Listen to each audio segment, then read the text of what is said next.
Call to order the Board of County Commissioners work session for February 25th, 2014. Welcome, everybody. Please join us in the Pledge of Allegiance and the salute to the flag.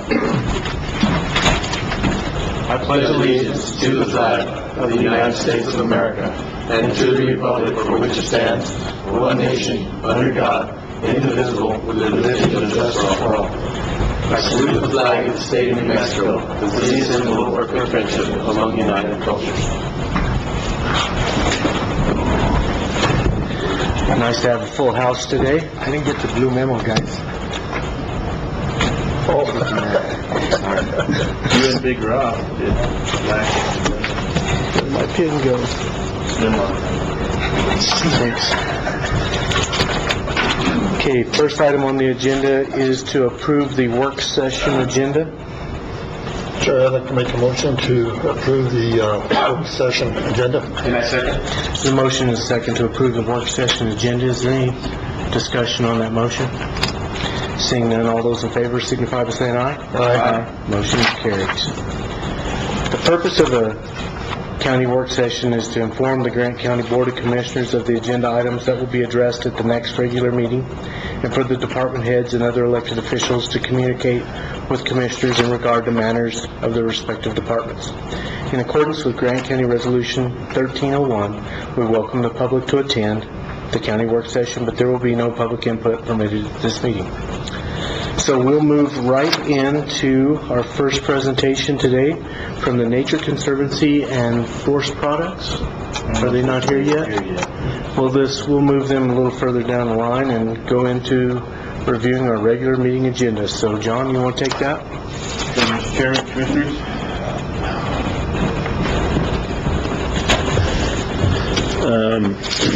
Start off with new business. The first item under new business B is going to be the jail administrator, Mr. Carrillo, would like the commissioners to administer the oath of office to his detention officers and issue them badges that he's purchased. We had some badges in the past, probably 4 or 5 years ago, and they've kind of, I don't know, disappeared. Not all there, so you're redoing them. Did you tell them they were cool? Yeah, no. They'd be happy to. So Mike wants to have that done, so his officers will carry a badge again. Awesome. The next item is C, is the approval of volunteer firefighters annual PERA reports. The firefighters are eligible for retirement based on their years of service and based on meeting criteria each year. And so this is the reports that have to go up. It's for the Cliff Gila Fire Department, Fort Bayard Fire Department, Lower Members Volunteer, Pinos Altos Volunteer Fire, Santa Rita, Sapio, Tyrone, Upper Members, Whiskey Creek. So all of those fire departments we send up each year. It's their rosters to certify those people that are firefighters that year, so they get credit towards their retirement, and it has to be approved by the commission.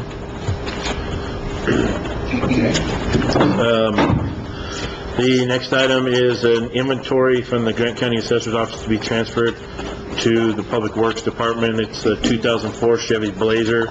It's no longer needed in the Assessor's Office, and so we just want to transfer it off of their books onto the Maintenance Public Works books.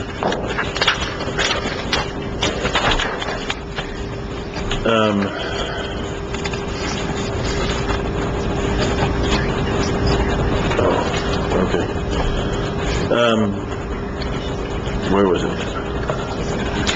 You want me to fill? No, I don't need you to fill. We had I guess there's a public hearing we were going to have on the Colonias infrastructure. It's a separate agenda that we were going to start that at 9. So if we want to have, he's asked if we can recess this, we'll do the public hearing and then come back into the commission work session. I didn't get that. Or else we'd have been happy to do that. Yeah. So this is. So if we want to stop at D. Yes. We do not. Okay. So let's just keep moving until she gets back. Okay. All right, the next item E is the approved proclamation declaring March 14th, 2014 as Salt of the Earth Day. This is the 60th anniversary of the motion picture of the Salt of the Earth. It was the labor conflict at the Santa Rita. And so this has been Fierro. Santa Rita mine, but that's what I was called. Okay. So, this is the Empire Zinc mine workers. We've been asked to do a resolution to support March 14th as Salt of the Earth Day in Grant County to recognize that is a historic event that happened in Grant County for all workers and their families. Not only affected the workers themselves that worked at Empire Zinc, but the families as well. And so they're recognizing that. It was recognized at the State Senate this year. A proclamation done by Senator Morales went through a memorial to recognize it, and so we've been asked to do that as well. I think it's a very good cause. How are they doing on finances? I've heard they're having a little bit of trouble there for a bit, but For this, raising money for this Yes. event, their celebration, I don't know. I know that, and if I tell you, can you talk to Manny? I know that he's been heading the project. Manny, our union rep, our union president has been, heading the project, and talk to him. And if there's not any reason why I couldn't give him anything from my discretionary funds, I'd like to see if we can get him $1,000 from my discretionary funds. I think this is a very important event for this area, and hopefully this could be an annual event after this. Just from my standpoint, I've spoken with him 3 or 4 times on this deal, putting this resolution together. He's never mentioned that, so. Okay. I will touch base with him. Please do. Okay. Item F, presentation from the Members Film LLC regarding new business in Grant County to attract film industry. This is, they wish to come and let the commissioners know, and also talk to the commissioners about recommendation of them being the film liaison. We currently don't have a film liaison in Grant County area to work with the state, and they want us to have that so that when the films come in, they've got one point of contact. And so my understanding is that's their presentation is going to be to let the commissioners know what they plan on doing to try and attract business and ask for the support to be the film liaison for Grant County. I think Anthony or Randy could take it on really well. Yeah, Just I on don't that, know that we'll have any more films than we got now. I've been in contact with Mayor Marshall and future Mayor-elect Moronis, and one of the 2 of them will be here to listen to the presentation with us, because we all feel it's very important that we make sure that the city and the county work together on this and don't have too many different people doing the same jobs. Okay, we're at item G, and we're going to recess. We'll take a motion to recess the work session. Second. There's a motion, a proper second, to recess the work session. All those in favor signify by saying aye. Aye. Motion passes. At this time, we'll call to order the public hearing in front of the Board of County Commissioners. The purpose of this meeting will be to discuss and to solicit input on possible Colonias Infrastructure Fund applications for the 2015 funding cycle within Grant County.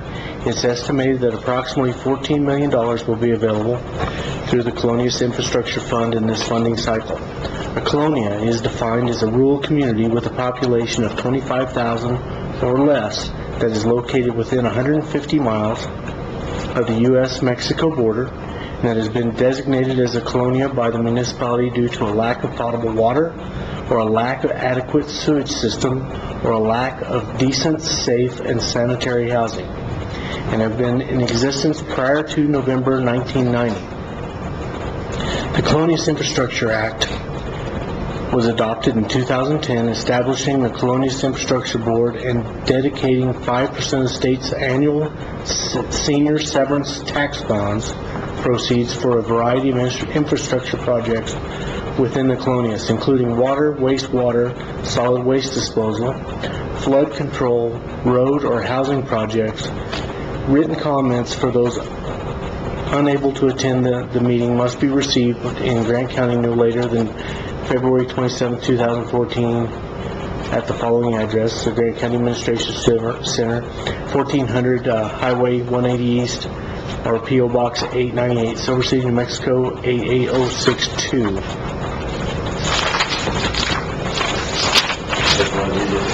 I do not. I'll let Gabriel. So, I guess at this time, is there anybody that would like to speak? Anthony, are we going to have more hearings than this one, or?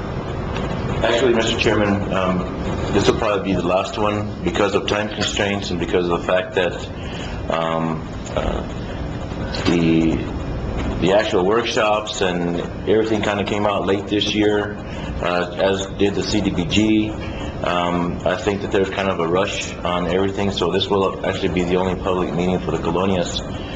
We will try to have several public meetings for the CDBG projects, which are pretty much synonymous with the Colonias. We'll try and do a better job next year. I think that this is the way with all of those grant funding. Everything's been coming out late. The agreements are coming out late, and what was happening is they were waiting on the previous agreements to go ahead and go with this year's projects. It didn't happen, so they're everything's kind of on a rush order right now, and we certainly apologize to the public, but it is a requirement to have a public meeting, and the commission hasn't had a meeting in quite some time, and so this is our only shot. So do we have any projects? we do have a project. We are going to resubmit a project that we submitted 2 years ago. The Rosedale Road project. We have a safety project in Rosedale Road that takes those S-curves and redesigns the S-curves, and then fixes a problem with a drainage that comes in on Rosedale Road. We've had issues with that road for years and years and years. It was actually on our GRIP 2. It was actually a GRIP 2 project that's fully engineered. It's a shovel-ready project, so we're going to resubmit it. They have a whole new system where they identify road projects now. The first year, road projects were kind of set to down on the priority list, and now we've got now they're kind of separated the road projects from the water wastewater projects, and so they have a better standing, and I think that we should get funded. I know Pat Peralta had come in, I guess about a year and a half ago, and asking about fire hydrants out there where he lives past the golf course. Would that qualify as one of the, as a project? I don't know. Although Grant County is considered a colonias, and it's easier to get more points if there's actually a designation.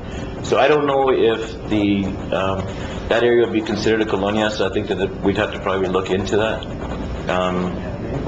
I would think that probably it might even fit in for CDBG money, so we can certainly take a look at that for this round. Put that on our list to look at, and hopefully we can do something. I'm going to talk about this a little bit later, but we don't have a CDBG project yet, so we need to think about that. We need to have some public hearings on that too, don't we? Yeah, we will. And I know that Pat's big concern was the big fire that we had there a few years ago, and not having a hydrant out there, and that's definitely something we should look at, so appreciate it, Anthony. We have added some hydrants since that time. Okay, but good. they're at the lower end. What they're wanting them is running through the neighborhoods, because what we did is we worked with the town of Silver City, and we've added some hydrants on their affluent line that runs to the water of the golf course. So it's water. It's not drinkable water, but it is qualified for fighting fires. And so we worked with them, and they added a couple hydrants, but they're at the lower end, and that's his concern, is he would like them run through the neighborhoods. So we're still working on that, but And being that it's Silver City's water, would we have to team up with them to, okay. yeah, they would have to approve the project to extend their water lines and take it over when we're done. Okay, anything else? Anthony, anything else? Okay, is there any public input on specifically on this public hearing?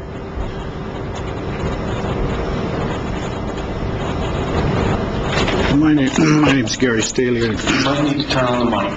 Gary. Is the red button on? Is that better? That is better. Okay. Thank you. My name's Gary Staley. I'm just wondering, are these all sort of public works projects? Because I know within the county, there are a lot of areas where septic tanks, individual septic tanks, create a public hazard.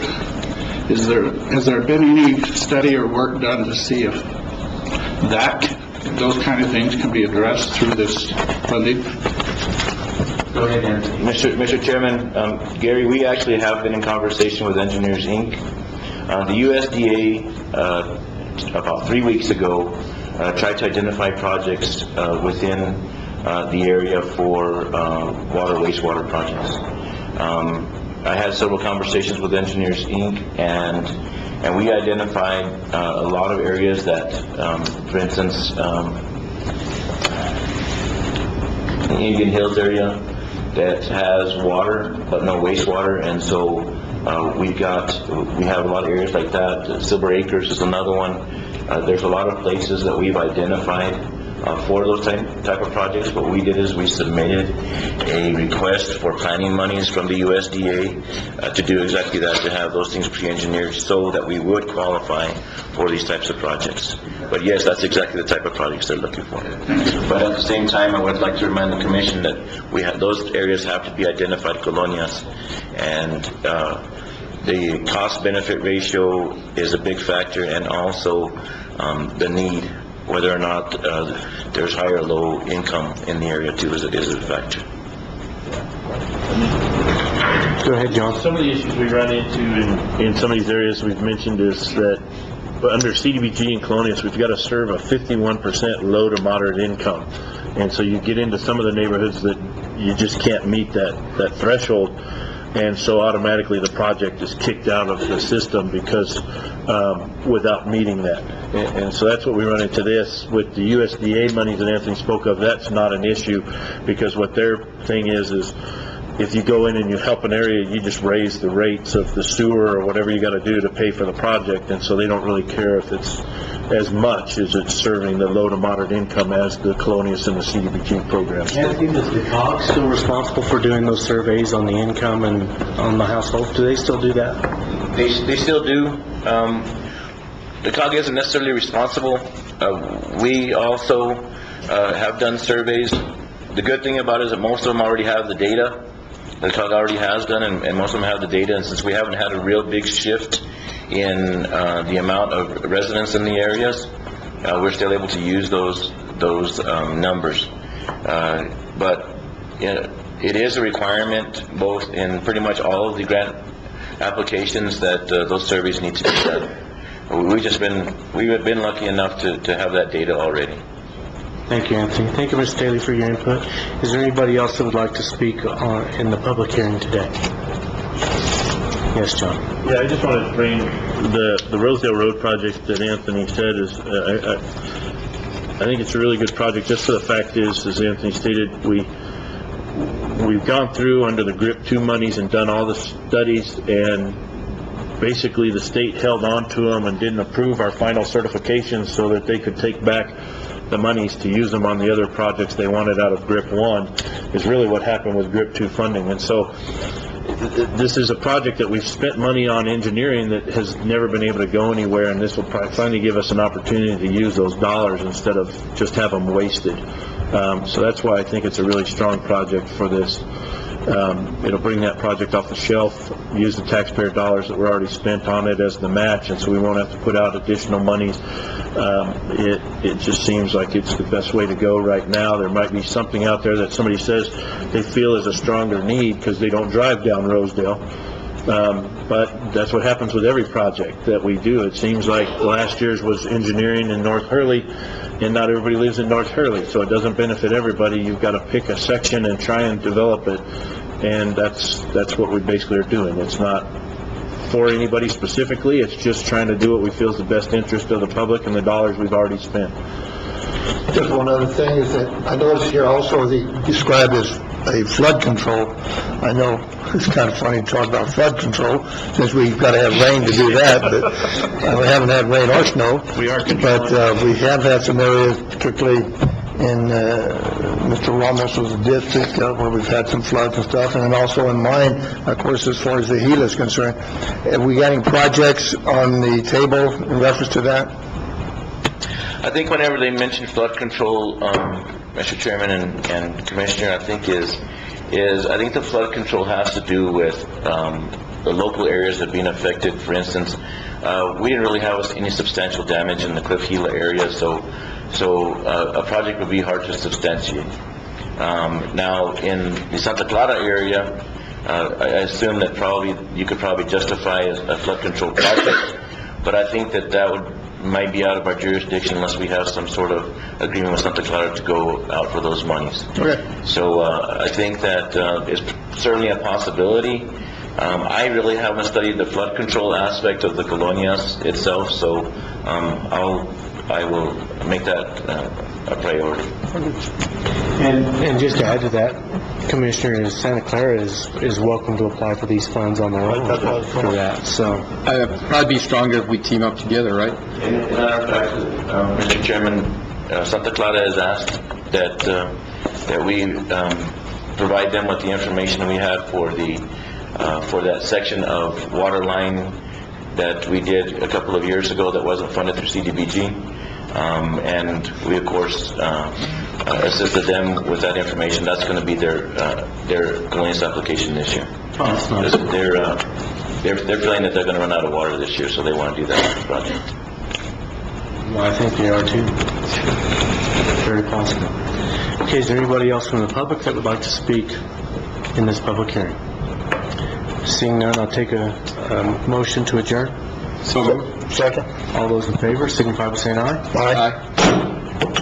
Call back to order the work session, and we were at item G. So we'll have a presentation on Thursday. Thank you, Chair, Commissioners. Yes, High Desert Humane Society is wanting to come and give their annual report to the Commission, let them know how they've been doing. Since we have an agreement with them, they do the animal control services in the county, and they just, like I said, every year they come and let you know how they've done. That contract is based on the number of animals that they take in, and so they've been doing a lot to try and reduce those animals, and so that's what we usually hear from the report, whether they were successful or not in reducing the number of stray animals, dogs and cats in the county. The next item is the Whiskey Creek Volunteer Fire and Rescue Fund funding under EMS Fund Act. These were all due in January. Whiskey Creek was able to get an extension on theirs for approval for the commission to see it at this meeting. We've done the other EMS services, so that's what this one is for theirs. And let's see if they list their project. Usually what these are done is they're done for their training. Page 3. Yeah, they're going to do maintenance of hydraulic tools to train future EMS personnel to attend EMS conferences, and then basic supplies, badges, airways, trauma supplies, and extrication equipment is what they're trying to get out of the EMS Fund Act. And like I said, it does say it was due January 24th, but they have received an extension to get it through this commission meeting and then get it sent up. The next is the disapprove the grant distribution funding application for the local DWI grant program, Division DFA. This is the time of year where Cindy has to submit her 4 or 5 items to get her grant going again for the next year, starting in July 1st of 2014, going to June 30th, 2015. So this will be her distribution. A portion of her money comes out of grants, and a portion of her money comes from the distribution of the funds, for a total of $240,508. I've looked at her budget with Mr. Villa, and we've asked some questions. I think everything's in line with it.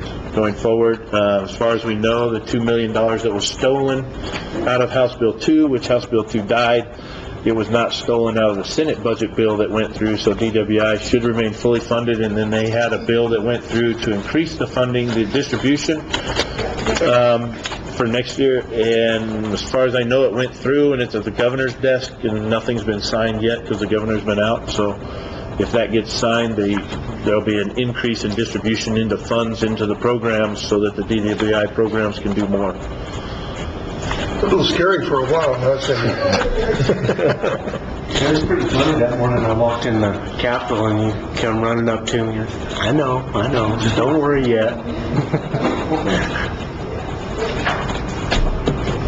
So on to the next item, is contracts and agreements. Item J is the county agreement 13-16 for DWI grant agreement. Amendment number 1. This is the amendment grant agreement. October 15, 2013 was awarded $2,891 fiscal reverted distribution funds to supplemental grant agreement.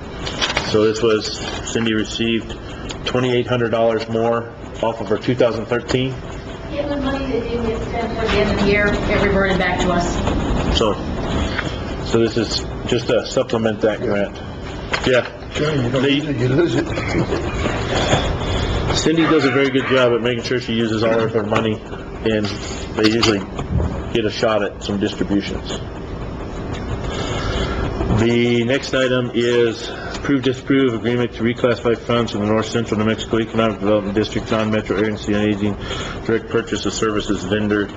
This is the agreement that we have under our senior programs. All the agreements come out of the North Central New Mexico Economic Development District. And so this is just an agreement for Terry's. It's doing the amendments of giving him another $10,000 under his federal share. So for his programs that he operates under the Title III monies, which is his main program funding for providing the meals for the senior programs that he does.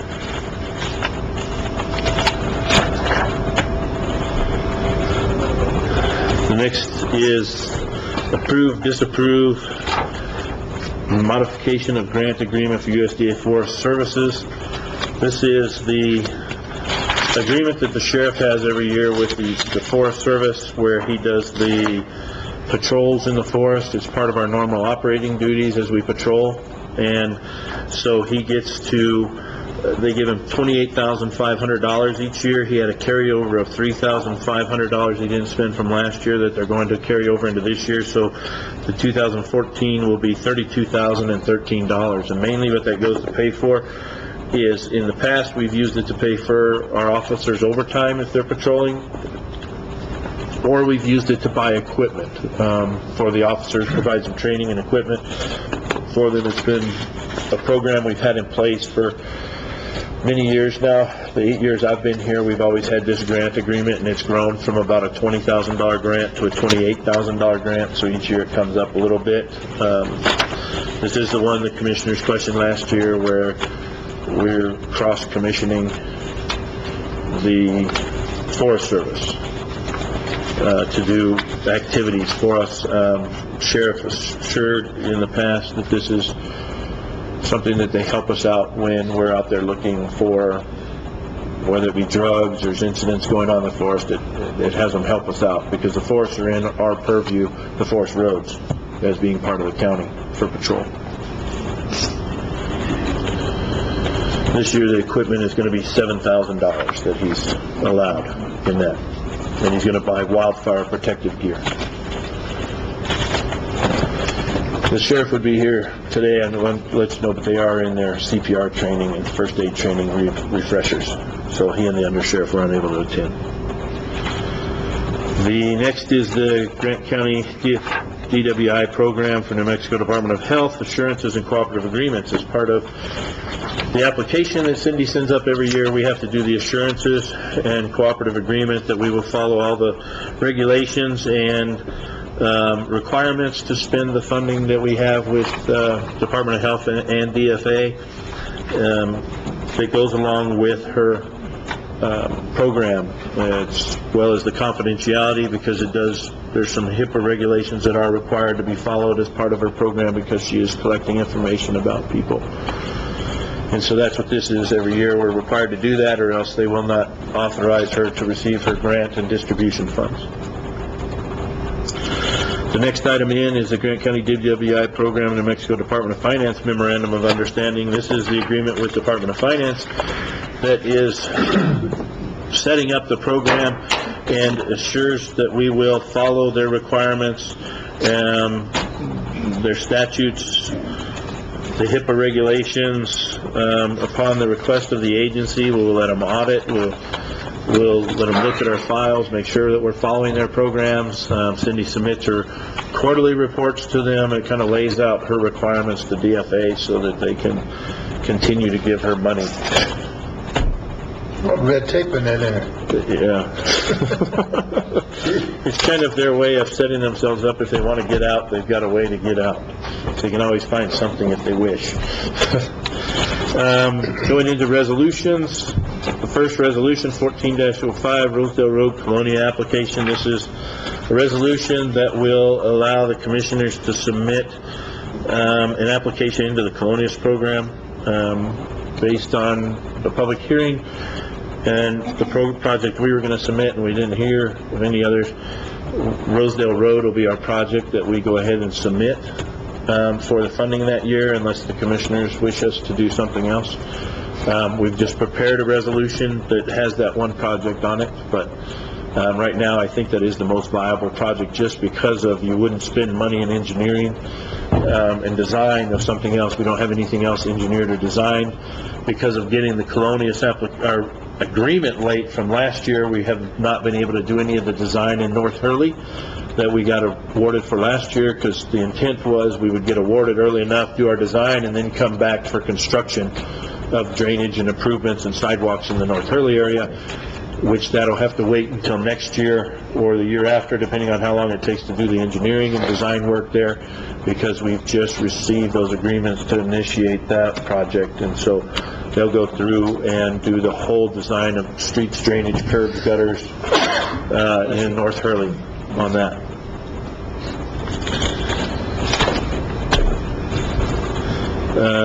Item Q is authorization of the county to submit an application to the Department of Finance Administration Local Government Division to participate in the local DWI grant and distribution program.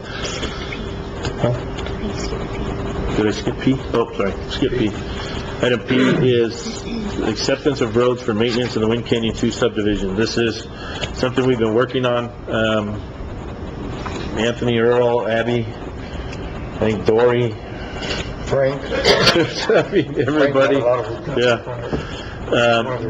We've been working on trying to get the roads finished up in those subdivisions. We accepted some roads a couple years back. This is the last set of roads in the Wind Canyon 2 subdivision. Phase 2, which will complete Phase 1 and Phase 2, the roads are done. Phases 4 and 5. Well, it says Phase 2. It's Wind Canyon 2. We need to make some corrections to the resolution. So, but it's Phase 4 and 5, but it's the last of the roads in that Wind Canyon subdivision. They've gone out. Mr. Moore's looked at them. Mr. Gutierrez has looked at them. They met our standards. We're bringing them in front of the commission to finally accept all those roads for maintenance. This does not include that first section of Fleming Tank Road, because that is outside of the subdivision. This only includes roads that actually sit in the subdivision and are on the plats of the subdivision. We are working with that group of residents in that area for that Fleming Tank subdivision, because it'll be an improvement district or something like that. If they do a maintenance agreement and bring it up themselves, we're working with them on what's their best option to do. But this will take care of all the roads past that point, will now be county maintained roads. And so there will not be any unmaintained roads in the Wind Canyon subdivision, 1 or 2. So Anthony, that paperwork that was turned in the other day by Frank, is that on this or the one that he's talking about? That's the front section on Fleming Tank. Yeah, that's actually called Wind Canyon Estates. Estates. Yeah. That's that front section that borders it. Yeah, we've got some issues. We have some issues that we're going to try and I was going to talk about later. Okay, If you'd like. sure.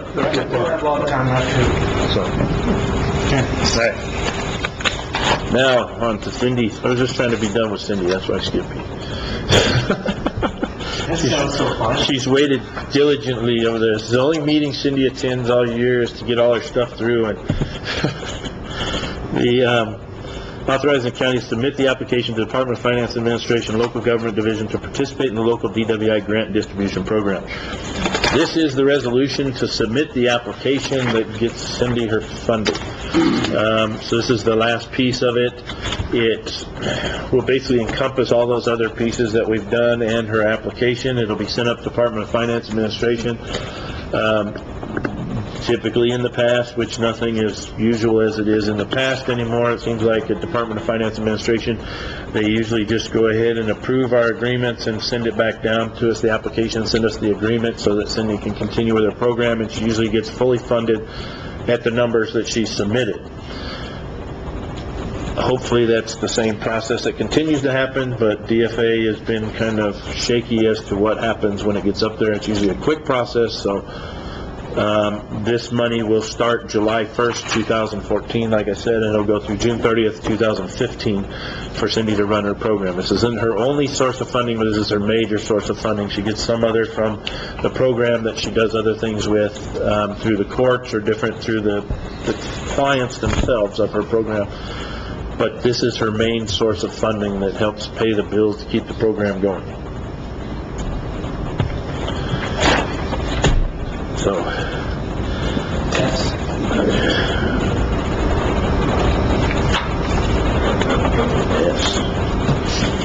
yes, it's the R is item resolution 14-08, governmental equipment lease purchase agreement with Caterpillar Financial Services Corp. What this is Mr. Moore has come, and we have an old loader at the road department that no longer is able to handle the piece of equipment because of its age. We use the zipper that we mill the asphalt with, the asphalt zipper. So Caterpillar has come down through their state price agreement, talked with Mr. Moore about the possibilities of us leasing a new loader that's large enough. They've brought it down, we've tested it out, it works very well with the zipper, we don't have any issues with it. It'll be a benefit to us, it'll reduce our repair costs because it'll be under warranty, so we won't be putting the money like we are into the old machine because it's currently not under warranty. It hasn't been under warranty for some time. According to this, the best deal we looked at was we would do a monthly lease payment. It would be $2,300 a month. And then at the end of it, we would make a final payment if we chose to keep the piece of equipment, would be $59,000 at the end of the deal. It's a $170,000 piece of equipment. Currently, this is the same type of lease we're in with the blades that we've purchased through Caterpillar. And it was kind of a program that Mr. Gutierrez had set up when he was road superintendent. We had started a process of leasing the equipment, and we had half of our fleet leased and half of our fleet we owned, and then every 5 years we would lease 3 new blades, go on. We found that leasing the equipment from Caterpillar was a lot better. It's a lot better maintained equipment that way through the lease program. What about cost? Actually, the cost isn't that much more. When we looked at it, I think outright purchase price is $170. The lease payments were going to be around $190. It's not a lot more for. What's the advantage then of? The advantage for us is because of not always, it allows us to manage our funds well without having to outlay all those funds up front. We're able to keep our cash more liquid for other things that may come about. If PILT funding isn't there, it helps us build our reserves back by doing these lease programs instead of purchasing them outright. It does give us the ability that each year.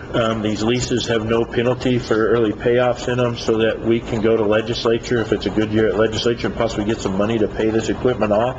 And so, but we can't back fund ourselves through legislature if we paid up front. So it gives us more options, and really the costs aren't there. We're not making a lot of money on our money, and the lease aren't high. I think they're around a 3%. Lease on them. They're not an expensive lease, and so it's just been a better program for us to do it that way. The blades, usually we buy them off of lease, and they're still worth almost what we paid for them throughout the lease purchase program. The Caterpillar equipment seems to hold its value well, so they've worked really good, and like I said, we did this for a while, and it was able to let us turn our fleet over. And at the end of 10 years, I think we were getting $150,000 for a blade. We originally paid $200,000 for. So it's really a good program for us to do. It just lets us manage our finances better than outlaying it all up front.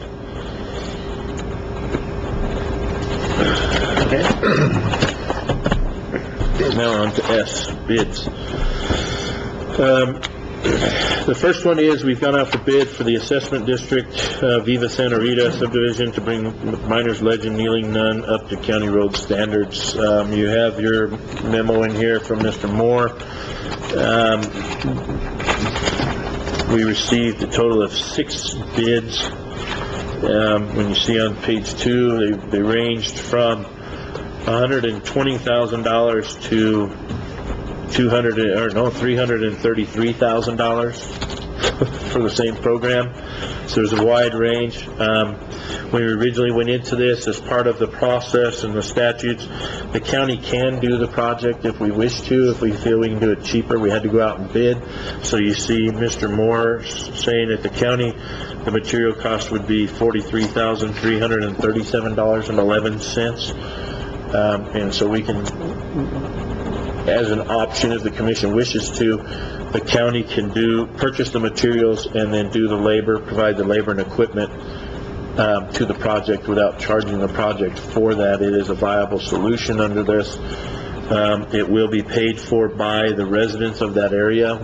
Once we get the numbers firmed up on which way we're going, we'll go through New Mexico Finance Authority to get a loan, and that will be paid back through levy on the properties, through the property tax that's sent out. They'll pay an extra portion until that's paid off on their house. There'll be a lien put on their property, or the people can choose to pay it all up front and not have the lien on their property, their portion. It'll be allocated, and we've already gone through that process with the commission with public hearings to set up the improvement district. This is just getting the cost so we can begin the construction. I don't know if you have any questions, Mr. Gutierrez has been involved in it. One question I would have, Mr. Moore and his department continually are shorthanded and up over their heads. Is this something that they can take on? In discussions with Mr. Moore, this is a project that they could fit into their schedule. It's not a long project. It's about a 2-week project. His concern is that there's a cul-de-sac that will have to be built, and he's not sure what it's going to take to build that cul-de-sac because there could be rock. So that is a concern of his, but he has said that he does have the ability to get it done if he chooses to buy the materials and do the work. So is the bid open is it open-ended in case they do hit the rock and they have to blast or something to that effect? Yeah, the way the process will work, if the commission chooses to award the bid to the county, if you choose, the low bidder was the Fowlers at $120. If the commission chooses to have the county do the work at the lower rate, because we will absorb our own labor costs and equipment costs, when the project is done, that's when we finalize the payments from the residents. So we're saying we estimate it to be this 43. If we complete the work and it costs us 60 because Earl had to rent some equipment to tear through the rock, or we had to have somebody come in and blast it, we will add that to the cost, and that'll be put on to the residents. The county won't bear any more burden than our equipment and labor if you choose to go that route. I just I don't know, I just don't like the idea of government going against public entities that are, or public businesses that are trying to make money, and I really don't like that portion. But, and also, if we go through a private entity, what are the warranties that they've got for us? I don't know if they'll have any warranties, for the fact is we'll take over maintenance of the roads as soon as they're done, and so whether we do them or somebody else does them, they're our roads as soon as it's done, and there's no warranty. It becomes our responsibility and our liability to maintain the roads, and the private individual is completely gone from it. So it doesn't change any of that aspect, whether you do it. The only difference could be, and we've worked with Fowler before, the only difference it could be if it was someone else, is you get somebody that you don't know their style, and they might not do it exactly the way we do our roads, and then we spend some time recontouring the road to the way the road department maintains it or something. But Earl will be out there most of the time, whether he does it or the other group does it, you know, managing the project, or Anthony, you know, somebody will be there. I don't have any problem at all with awarding to the low bidder. However, item 3 does intrigue me in the respect that it saves about $30,000, no, $50,000 to the residents, yet we're not giving up any of our own labor. I'm not sure we should give labor to somebody, so that's why I would be against number 4. I think 3 is the most viable, where Fowler Brothers do the work, and we can provide the material, but the people at the subdivision would pay the whole $72,000, right? I guess that's how it's intended to be, is they pay the cost of improving the road, not the county, because it's... If we do number 4 and not charge for equipment and labor, I don't believe that's right. Yeah, that doesn't make too much sense to me. Yes. I just wanted to reassure you that I understand why you are not feeling good about number 4, but I just wanted to assure you that the statutes for assessment districts do provide that the county can contribute, so it is lawful, at the very least. Yeah. We're not flush with funds.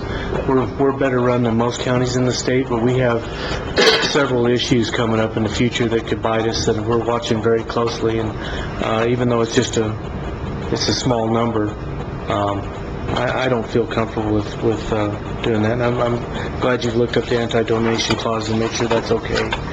But I would rather go with probably 3. I know we're not voting today, but anyway. Anybody else? I think that makes no sense. Mr. Chairman? Yes. Yes. Mr. Chairman, the only problem with that is that in our previous discussion we have several of these assessment districts, and our previous discussions, the commission has offered that opportunity out to the residences, that the county could do it for cheaper. And so while it's totally, of course, your decision, the statute actually reads that that the county can, if they can guarantee, they can do it for a lesser amount. But I know you didn't guarantee anything, but I know in our discussions, I think that's... And I think that being able to do it for a lesser amount means we charge for our equipment and our material. And if I read number 4 correctly, you tell me if we charge, or not you, Earl tells me that if we charge for our equipment and our labor, the estimate will be the same as number 3, so it wouldn't necessarily be cheaper. It would be the same, and we would not have our county resources out on a project where they could be on another project. And the wear and tear on our equipment. And I agree. I agree. I just wanted to make sure that the residents understand the process, so that they don't feel like we offered them something and then we couldn't. You know, I had a lot of conversations with those people, and I never told them that we would do anything for free. Well, and we are setting precedents, so we've got to figure this out before our next meeting. Another 7-Eleven. Yep, that's right. In the past, I think, is that we did provide the labor I was going to say that the precedents in the past, you said we're setting precedents, but generally our practice, I think, with the past assessment districts has been to contribute. So as far as... the last assessment we did? The last one was, Last one's actually a year ago, that I know of. And what year was that? I think it was in 1997 or 98. wow. Yeah, we haven't done one since it. So we may be making new precedents because Actually, Mary Alice is correct. Wendy Road was done, I think, in 2002 or 2001, something. because those commissions didn't have to worry about just a one-year extension of PILT. They didn't have to worry about the governor vetoing $8 to $12 million out of a bill that would cost the county $1.3 million to make sure their hospital's propped up. I think that there's a lot of things economically that have changed from that time to now. I understand, Mr. Chairman, and those projects were a little bit different, and there was paving involved, there was double penetration chip seals involved, and so the contract for those type of services, the county was a lot cheaper. The next item T is a bid for a fire pump and integrated foam tank to supply Lower Members Volunteer Fire Department. This is one that we've put out. We received the bid. The recommendation from the fire chief is in your packet to go to the lowest bidder. And what this is it's a foam unit for their fire trucks when they go to fight the fires. What the fire departments have found is they've gone to start using these compressed air foam systems, CAF systems, and it actually allows them to maximize the amount of water they can carry, because on these smaller trucks they can't carry a lot of water. They get better coverage. The foam more sticks to the fire, to the trees, to the ground to help put it out instead of just washing away right away. And so they found out that this is actually a better process, and so most of our fire stations have started switching to these CAVS units. They're buying the new vehicles with them in, and they're retrofitting their older trucks, and that's what they're trying to do here, just because we found 500 gallons goes a lot further when you spray it out as foam than it's just water. It goes away real quick, and we're shuttling a lot of water. Then the next is the healthcare claims. We have 1,045 claims totaling $560,283.47. Of those claims, 1,016 are in the county, which is the old sole community provider, which is now called the Safety Net Healthcare Pool, I think. It had 5 different names at this legislative session, and that totals $427,492.02. The remainder of the 29 claims for $132,791.45, those are for the indigent health care. Those are the ones that are not provided into Gila Regional, and they go under the indigent money that the county pays for, that are not affected by that sole community provider piece. I have a couple items to add to the agenda if the commissioners wish to. We received from Mr. Sandoval wishes to come in front of the commission to talk about Loma Verde subdivision. We've been keeping in contact with him. This was in my box when I came back from Santa Fe. He just wishes to come, as he does. Well, I was going to question where we're at with that subdivision. Basically, where we left it the last time is we were waiting for a gentleman from California for a signature, one last signature. So we go ahead. Mr. Chairman, I was just going to point out that actually we're preparing to file a lawsuit to do condemnation. Of that one property. I just didn't want you to forget that. That's why it was taking some time, because we had to get a survey and get our ducks in a row before we could file that. However, we got a surprise at the last minute. So while I was at legislative session, received a phone call, and it happened to be the gentleman from California. Wow. He had been away from home for 6 months up in Colorado, and told me he stayed longer. He had planned to stay. When he got back, he saw all the phone messages, and he called me, and he had the paperwork in front of him, the plat, but he lost our address and everything, so I gave him the address, so he went ahead and signed and sent that back, and Abby received it while I was still up there at session. So we now have all the signatures, so we're no longer going for the lawsuit for the condemnation of that strip of property. He was gladly wanted to do it. He just had been out of town for so long that he didn't have anybody checking his mail or letting him know. So he was very happy, sent it back right away. We received it probably within a week or so of the phone call. And so now we're starting down the rest of the process. Has Mr. Sandoval been aware of this? I thought Dory called him. I think they called him, I was and thinking Dory has communicated with him. And I think Dory now is preparing for the next steps. I don't know if you recall, but at a previous meeting, I had set out many steps that we have to go through, and I think she's just moving on to the next one now, that we don't have to deal with that obstacle. I don't know if Anthony has anything. Well, we have to have official meetings to get this done faster. Please schedule. and there's time frames you have to meet, but we will. We're getting it done. Our holdup has been I know not getting that was the main signature. You ought to be getting close to being able to have a hearing now. We're getting close. And so I don't know if that's what Mr. Sandoval's wanting to come forward to just to discuss. What are the next steps? Where do we go? I don't mind him being on the agenda, but why don't you give him a call and update him? And he may not want to come once you talk to him.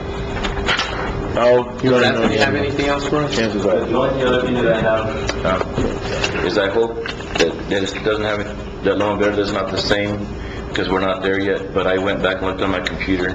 The original estimates for the Viva Santa Rita that were given to the residences before they did the petition didn't include any equipment and labor. They only included materials. I don't know if we've given any estimates on the later.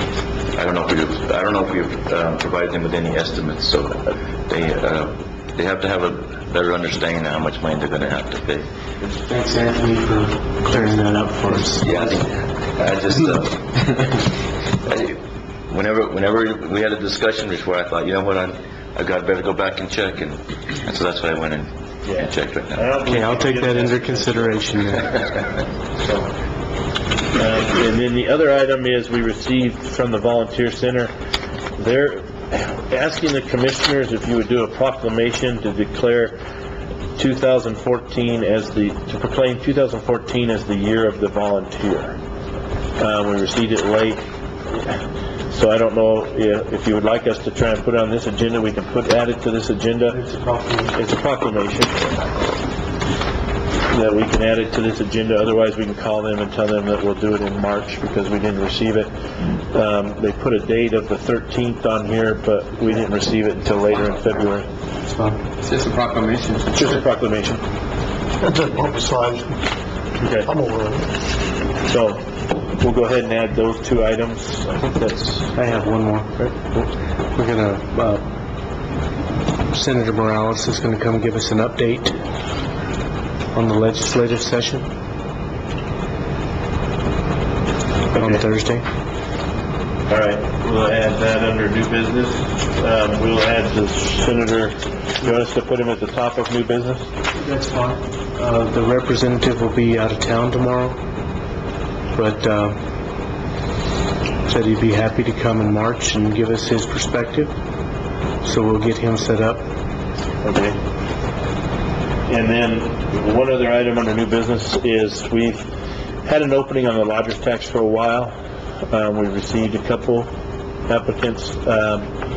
So to fill that, it needs to be somebody that's in tourism, and so I might add that item, and we'll get you the names. I believe we've received only two.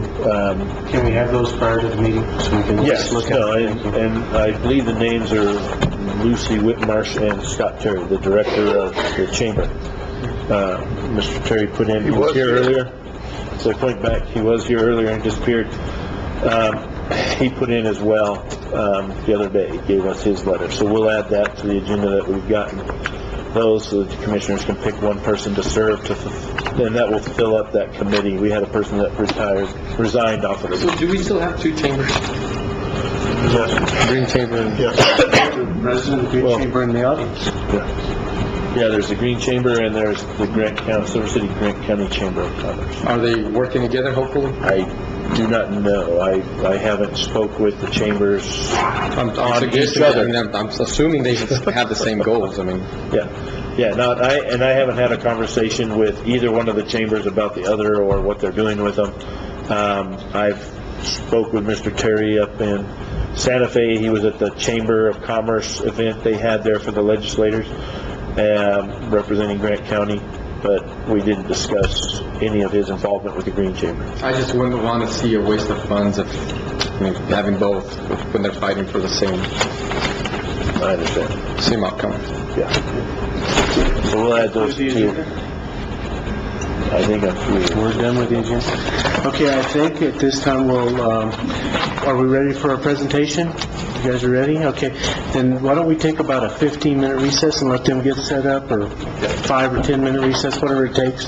Get them set up for their presentation, and we'll move right into the Nature Conservancy and Forest Products presentation. So can I get a motion for... So moved. Second. And a recess. Call back to order the Board of County Commissioners work session of February 25th, 2014. We took a little recess for set up a presentation from the Nature Conservancy and Forest Products. And today we have Brent Racher and Laura McCarthy here to give us a little program, so it's yours. Go for it. Thank you, Mr. Chairman, members of the Lower the commission. lights a little bit, or Is that possible to demo a little bit on that you side can of the make room? anything happen that you wish.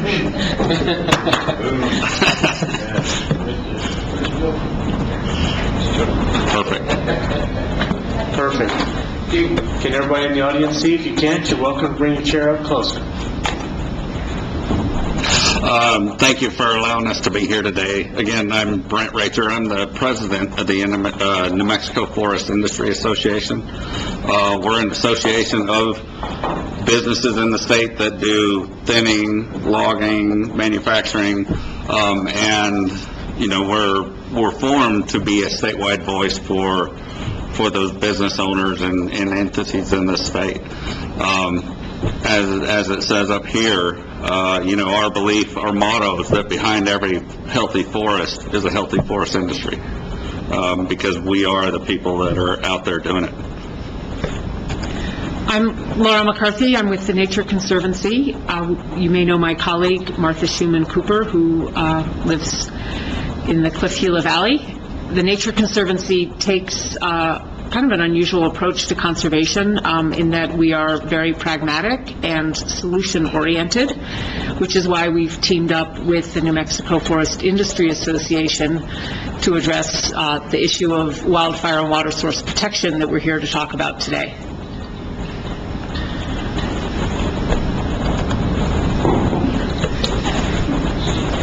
Nobody likes to see this image looming over your town. This, in particular, is the Las Conchas fire that burned outside of Los Alamos in the Jemez Mountains in 2011. But I think it's a site that you have seen here in Silver City and in Grant County multiple times in the last several years as well. Go ahead.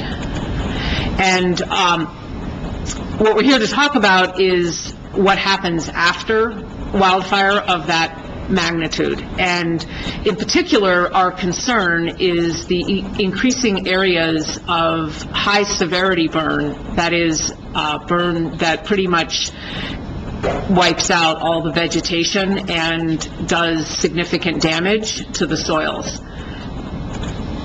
We're going to show you an image here of what happens when you get average monsoon rains on top of an area that's really severely burned. This is Cochiti Canyon, flooding after 2 afternoon rainstorms. Each one was about 1.5 inches, so not extraordinary amounts of rainfall at all. And you can see on the right the Dixon apple orchard, so, you know, definitely an impact to agricultural lands. And if you watch the Jersey barriers in the middle there, they are pretty much ineffective. And that's what makes wildfire also a water quality issue. So I think you can stop it, and then just go to the next slide. And this is some of the outcomes. So on the lower left, that you can see the damaged building, that was the Dixon Conference Center that was in the path of that debris flow. And on the right is the confluence of Cochiti Canyon and the Rio Grande. And you can see a sediment plug there that the Army Corps of Engineers estimates is 70 feet deep. So you have an essentially, a mass movement of soil and other material burned. So it's not really soil as we know it in an unburned forest, but you have mass movement off of your upstream watersheds into your water supplies. And if you go to the next one, this is a direct water supply impact. This is Cochiti Reservoir, just downstream of where Cochiti Canyon comes into the Rio Grande. And the water samples on the right are actually from the Jemez River, same fire, different river, but we had already taken the image when we put all this together, and you can see that, that's water that would be very expensive to treat. The Cochiti Reservoir that you're looking at there, the San Juan Chama water passes through it. So essentially, Albuquerque and Santa Fe had their water supplies contaminated and found it to be too expensive to treat for a 40-day period. So the point of that is that there's a direct cost to water users, municipal as well as agricultural. And as Laura stated, this isn't, news to any of you all here in Grant County by any means. You've seen the same thing. We've seen the same thing throughout the state, throughout the Southwest, throughout much of the West, honestly. But, to look at this in New Mexico alone, 3 of our 5 large rivers in this state were flowing ash and debris this past summer. So, this is something that we know we need to address, but we're, trying to address it on a larger scale than we ever have before. Our fourth concern is the cost, and just for this one fire alone, the Las Conchas fire, it was $48 million in fire suppression costs. That's a pretty easy number to get at the end of the fire season off of the Forest Service website. But what we didn't know is what's the full cost to the economy. So the University of New Mexico Economics Department developed a method to calculate an estimated total cost of the wildfire, putting Las Conchas at between 128 and $232 million. That's including things like visits to the emergency room by people who have asthma, about $19 million in lost tourism revenue when businesses were closed for the duration of the fire, the cost of evacuations to families, etc. It's a pretty exhaustive list. And, now that the method is developed, I certainly wouldn't be too hard to calculate the total cost of other wildfires if folks are interested. And most importantly is to see the amount of money that's being, pretty much wasted on fire suppression. And then, we need the fire suppression, but the cost to the economy. And if we had that money and could invest it in a solution, that's where we're going to go next. There have been some statewide estimates, but they are very much estimates. It was not as detailed as what UNM did for the Las Conchas fire, but from 2009 to 2012, an economist working for the New Mexico Economic Development Department estimated a range, again, with a midpoint at $1.5 billion impact to this state. Billion with a B. Of just wildfires, and that included these kind of costs. The cost to our local economies is oftentimes one of the greatest. So, with that said, and laying out some of the background, which most of you all know, the solutions to this are proactive management. The Nature Conservancy and the New Mexico forest industry, standing side by side, we are here to say that, we have enough information to act. We know what we need to do, and we need to scale up our proactive management in our forests and watersheds, managing those. The largest thing we need to do is thin the forest so that they are resilient to wildfires, so they don't burn as high as severity.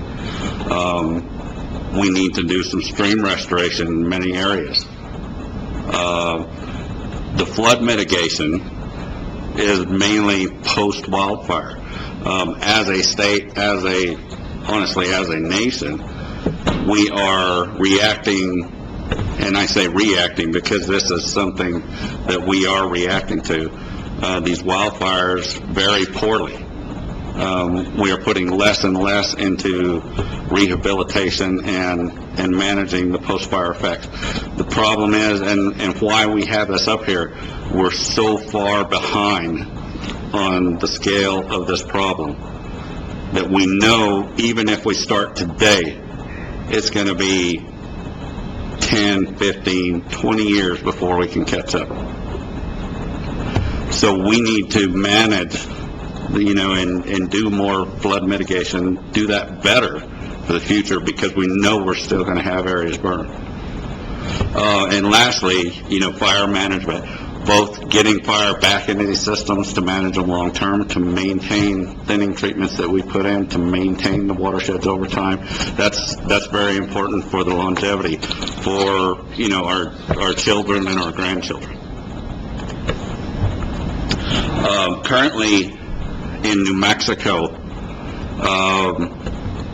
we have a lot of plans. We have forest management plans. We have statewide forest and watershed health plans. We have forest action plans. We have state and regional water plans.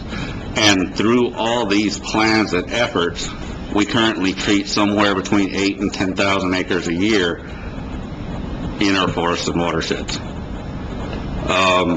We need to be at somewhere between 50 and 100,000 acres per year. Literally a tenfold increase in what's going on the ground to prevent these things from happening. Amen. I mean, I think we've been talking about this for a long time.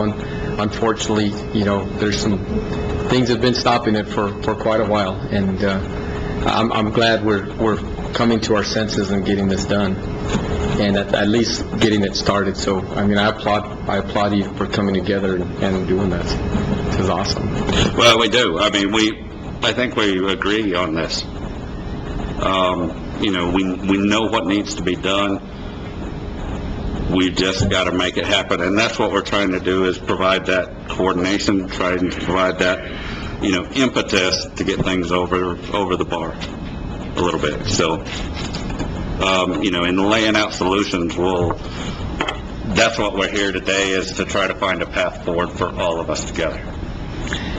So one of our challenges, though, is how to pay for large-scale restoration. And I want to introduce a model. It's called a water fund, and it's something the Nature Conservancy developed in Latin America. We have 12 water funds in 5 different countries now. But we've also tested it in a small-scale setting in Santa Fe, where the city of Santa Fe is the investor and is essentially cost-sharing with the Forest Service for management of a 17,000-acre watershed that supplies 30% of their water. It's the surface water supply. And that's been going on since 2009, and we think that as a model, this has some applicability for regions within New Mexico. So we are now working together on a model or on a program for the Rio Grande, pretty much from Albuquerque north, but we see that this is a mechanism that could be used elsewhere in the state. And the rationale here is, when you think about what it's going to take to really scale up tenfold, it's not going to happen overnight, and industry is definitely a part of the solution, and we're going to have industry in order to be able to utilize the material that's going to come out. Most of it small diameter, and we'll get to that in a minute, but we're not going to we can't just grow an industry right away. And so in that interim period, something like a water fund could help to generate a portion of the revenue that will be necessary to demonstrate to industry that we really do have a secure supply of wood, that it's worth locating here, and that we are on this path to scale up. One of the things that we've been doing for the last couple years is a set of watershed studies that really address the question of which are the highest risk forests and streams, where should we start work if, as we scale up to that 100,000 acres a year statewide, which are the most important places that should be restored first, and, you know, what's that going to cost, and how's that going to affect the water systems. So this is an example of one of the studies and methodologies that we've developed for the East. It's shown in the East Mountains, and we started with that first in part because Bernalillo County was willing to pay for the majority of this study that was conducted by the U.S. Geological Survey. So you can kind of see Albuquerque in the gray on the left, and then on the right are the Sandia and Manzanos Mountains. And what they've done is a modeling exercise where first they simulate burn of the forest, and then they take the burned area probabilities and model that for debris flow probability. And so what you see on the right is kind of how that ended up in terms of if you were going to be planning your treatments for the Sandia and Manzano Mountains, you would probably hit the red areas first. And I will note that the first time they ran this on the 10-year flood, the whole thing was red for debris flow. So in order to show some variation and be able to have meaning for setting priorities, they had to change the parameters to more like a 20, 30-year flood. Yeah, and that's very important to note. Just with a moderate rainfall when these forests burn, everything was going to provide debris flows. Everything was at high risk. We'll do it from here. Yes, okay. This is another modeling exercise. On the left, you can see the green is mixed conifer forest, and the yellow is ponderosa pine forest. This is in an area, again, from Albuquerque North. On the right is a probability of debris flow with a rapid assessment method. It's a lot, costs much less than the prior debris flow map I showed. But what's important about this one is how the incredible correspondence between the mixed conifer and the highest probability of debris flow. So that kind of plays out in terms of priority setting. Oh, wrong direction. Sorry, I messed it up.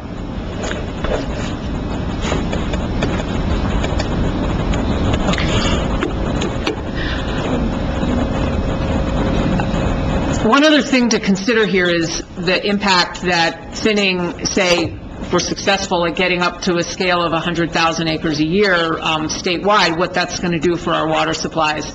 So if you consider the image on the left, that's the overgrown forest, and you can see all the snow hung up in the treetops, where it evaporates before it ever enters our water cycle.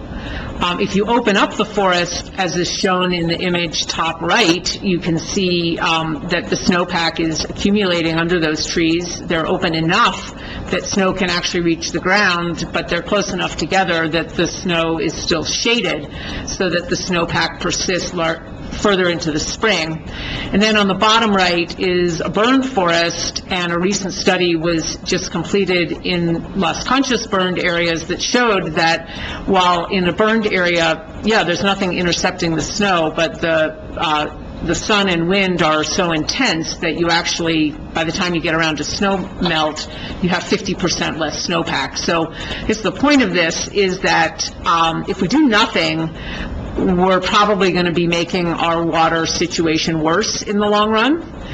And if we take some action, there is the possibility that we will see some changes in stream flow. And so we have a set of studies underway to look at that, starting with a rapid assessment that should be done in actually just a few weeks, and then a couple more detailed studies in partnership with the Bureau of Reclamation and University of New Mexico to really delve down into some detail, because obviously this is a question of very, a lot of eyes in New Mexico are on the question of water. To be very clear on this,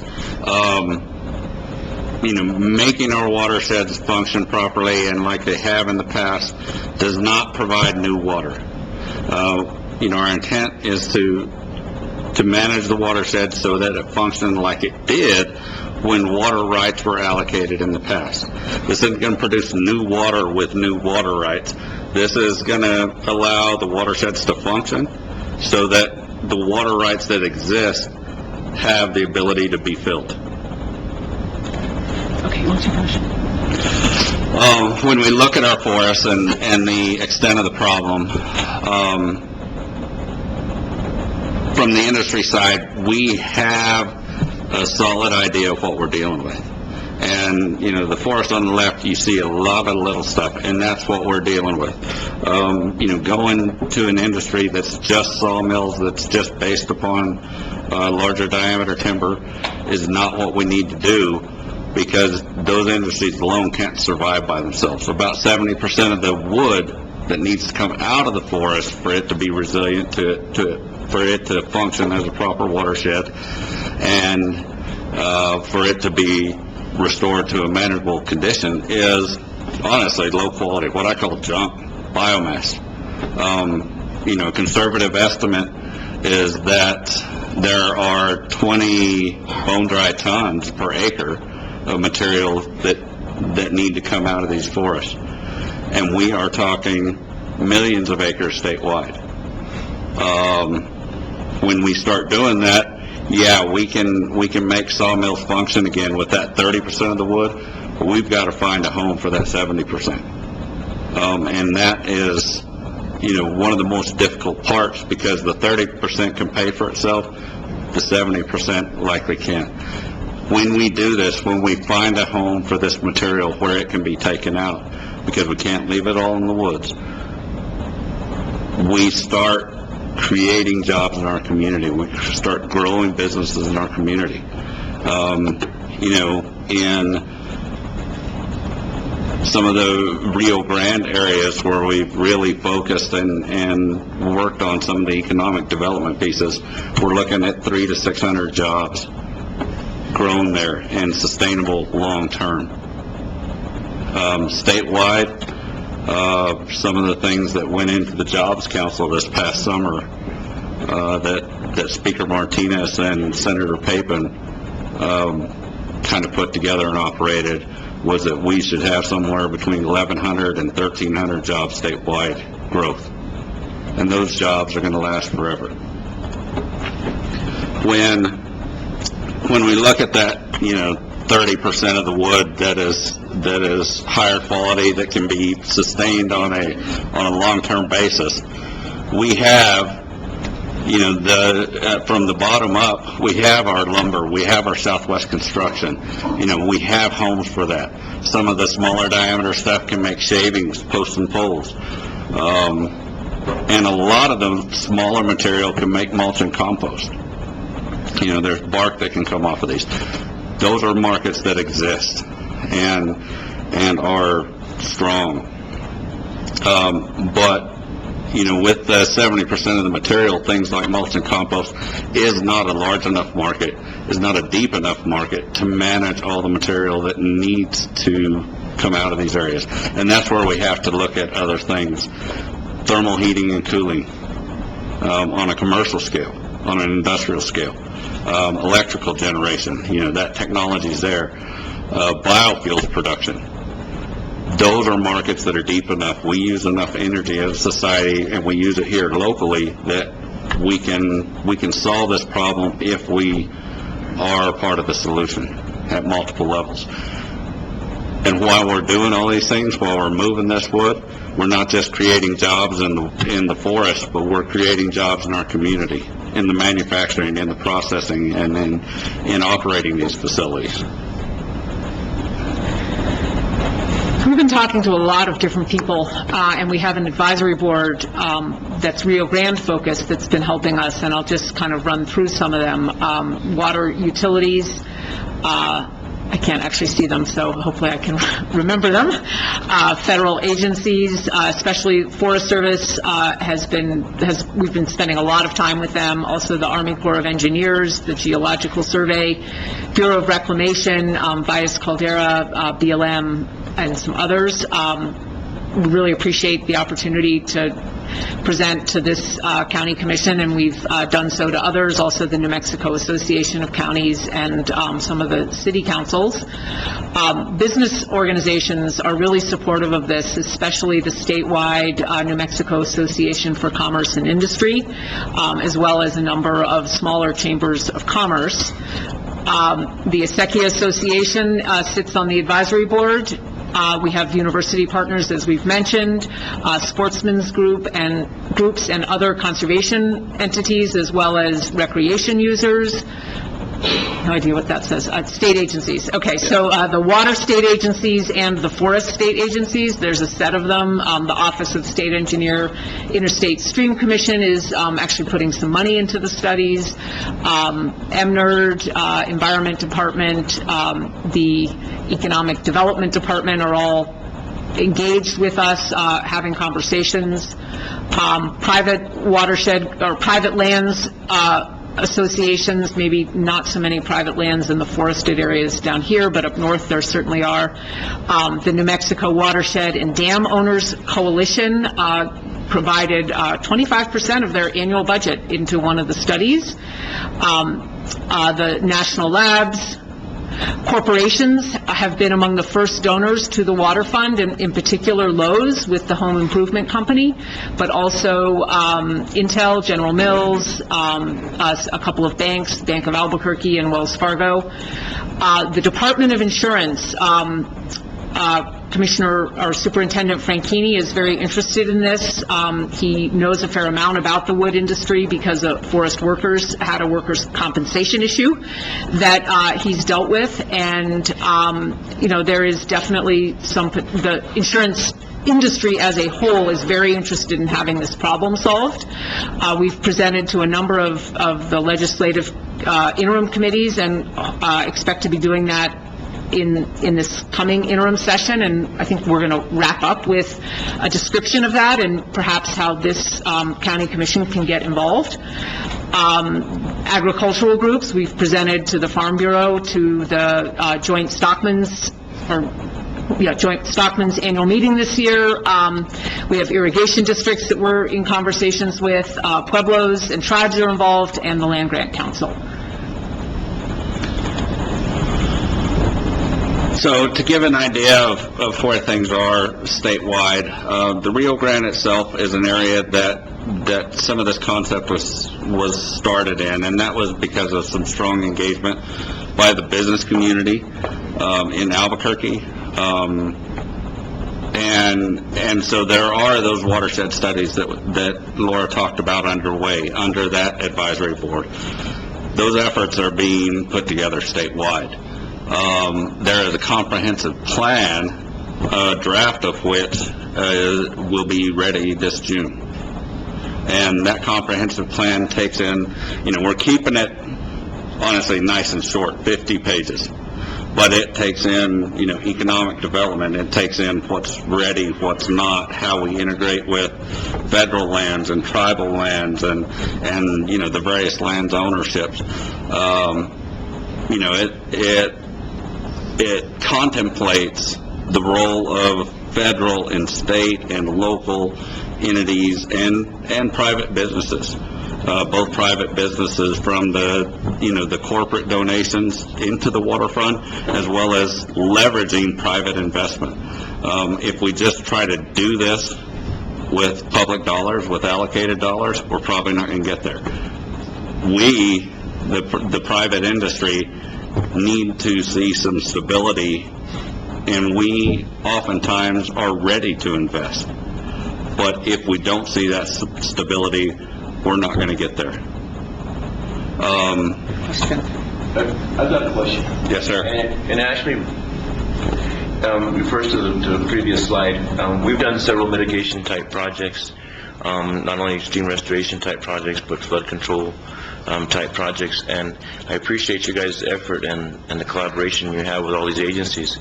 But the hugest obstacles that we usually have come from the U.S. Fish and Wildlife Service and the identification of critical habitat. And not the identification of that habitat, but the expansion of the habitat that is currently underway.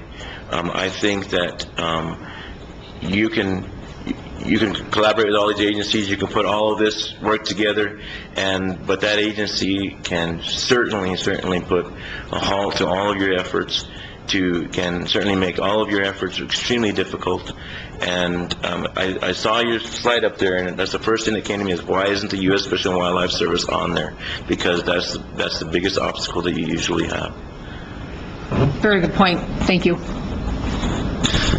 You know, and I won't say that we have all the solutions, not even close. But I'll tell you, even with a lot of the endangered species, we're starting to see some broader recognition that it's not, little things, this or that or the other. They're starting to recognize that the habitat itself, the biggest threat to most of these endangered species is catastrophic wildfire. I totally agree. It's just, that. No, it's anytime we have a project, that they're always the biggest obstacle. Yeah. okay. So, if you want to explain the 5 parts, or you want me to? Go ahead. Okay. All right. So, here's the crux of it. Letter D, the numbers 1 through 5. It's putting together a multi-sourced funding approach that is leveraged and is really highly coordinated. So the Nature Conservancy is starting a water fund for northern New Mexico. The water fund model is available to be used anywhere to provide seed money of private money that is very flexible and can be used as match for all of the government sources. Second, state funding such as Wildfire and Water Source Protection Fund, or WASP, to fund both treatments and economic development, because they need funding in a coordinated and it needs to be co-investment, because it doesn't make sense to have your treatments, over here and your processing that you're investing in over here. They have to be coordinated. And what we're going to end up with a really specific action around the state funding.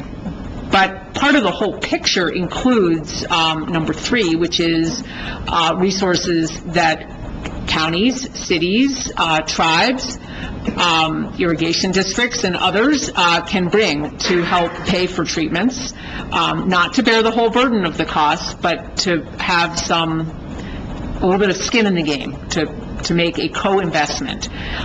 Fourth, the investment in wood processing infrastructure, in addition to investment from the state, from the private sector. And then 5th is the federal appropriations for hazardous fuels reduction, which on a statewide basis have been around $12 million a year for New Mexico. And so that takes us then to our last slide. Can I, very quickly? Sure. And this is really the meat of it here. When we talk about these various funding sources, I talked a little bit about leveraging private investment. That is one huge piece that we have yet to accomplish in the 10 years that we've recognized this. We've had hazardous fuel monies coming from the feds for over 10 years, actually. And we've thrown a lot more money at it. But, the private investment has not really been leveraged. And the other thing, and we're fixing to go there, of how we're moving the state in this direction to make more of an investment, to make a coordinated investment in this. But we will have multiple entities around the state saying, we want it to come here. So that third piece, that local, the municipalities, the water users, the counties, the various mechanisms, the way to get that money to our local areas is for the local governments, the local entities, the local water users, the tribes, to put that skin in the game. If we go to the state and if we go to the feds and say, all right, you bring the money and we'll make it happen for you, the people that are going to draw the money are the people that put something down. You know, they leverage other resources to them by putting leverage in. In fact, you know, we've had some statements from the regional forester that if we come up with money at the state or local level, that allows them to compete better for more federal dollars and bring more federal dollars in as well. We don't always do that. We always say, all right, you know, it's your guys' problem. You need to bring the resources to the table. I'll tell you something that one of the people from the city of Flagstaff told me. They just passed in this past year a $10 million bond to protect themselves, and they're starting to do this work in the forest. And when they were, you know, in that referendum voting on that bond, they had a lot of people come to them and say, you know what, this is a federal problem, they need to solve it. You know what, we paid them in taxes, and they need to fix the problem. And his statement to them was, yeah, that's true, but life's not fair. If we wait for them to do it, we might be waiting forever. And we're the ones that are suffering right here, year in and year out. So we've got to come up with something better. Part of that something, and we've started laying the groundwork. We see, you know, we're working statewide with multiple entities. We have, as an organization, the Forest Industry Association has businesses throughout the state in every forested area that are its members, and we see these various communities, these various entities coming to the table and saying, hey, we see how to put these pieces together. So one of the things we know, most of these entities go, we can't do it alone. We need the state's help. We need help, you know, working with the Forest Service at multiple levels, other federal agencies, you know, the Corps of Engineers and others at multiple levels. One of the things we did just recently is we started laying the groundwork for that ask from the state. Not so, you know, because we're going to have 5 or 6 or 10 different voices saying we need state help to come to our area. So there was actually 2 memorials passed at this legislature. One of them was House Memorial 80, and Senate Memorial 95. The first one carried by Zach Cook out of the Ruidoso area, and the second one carried by Phil Griego, which has the ugliest Senate district you could possibly imagine. But, you know, a very bipartisan effort, passed unanimously in both houses.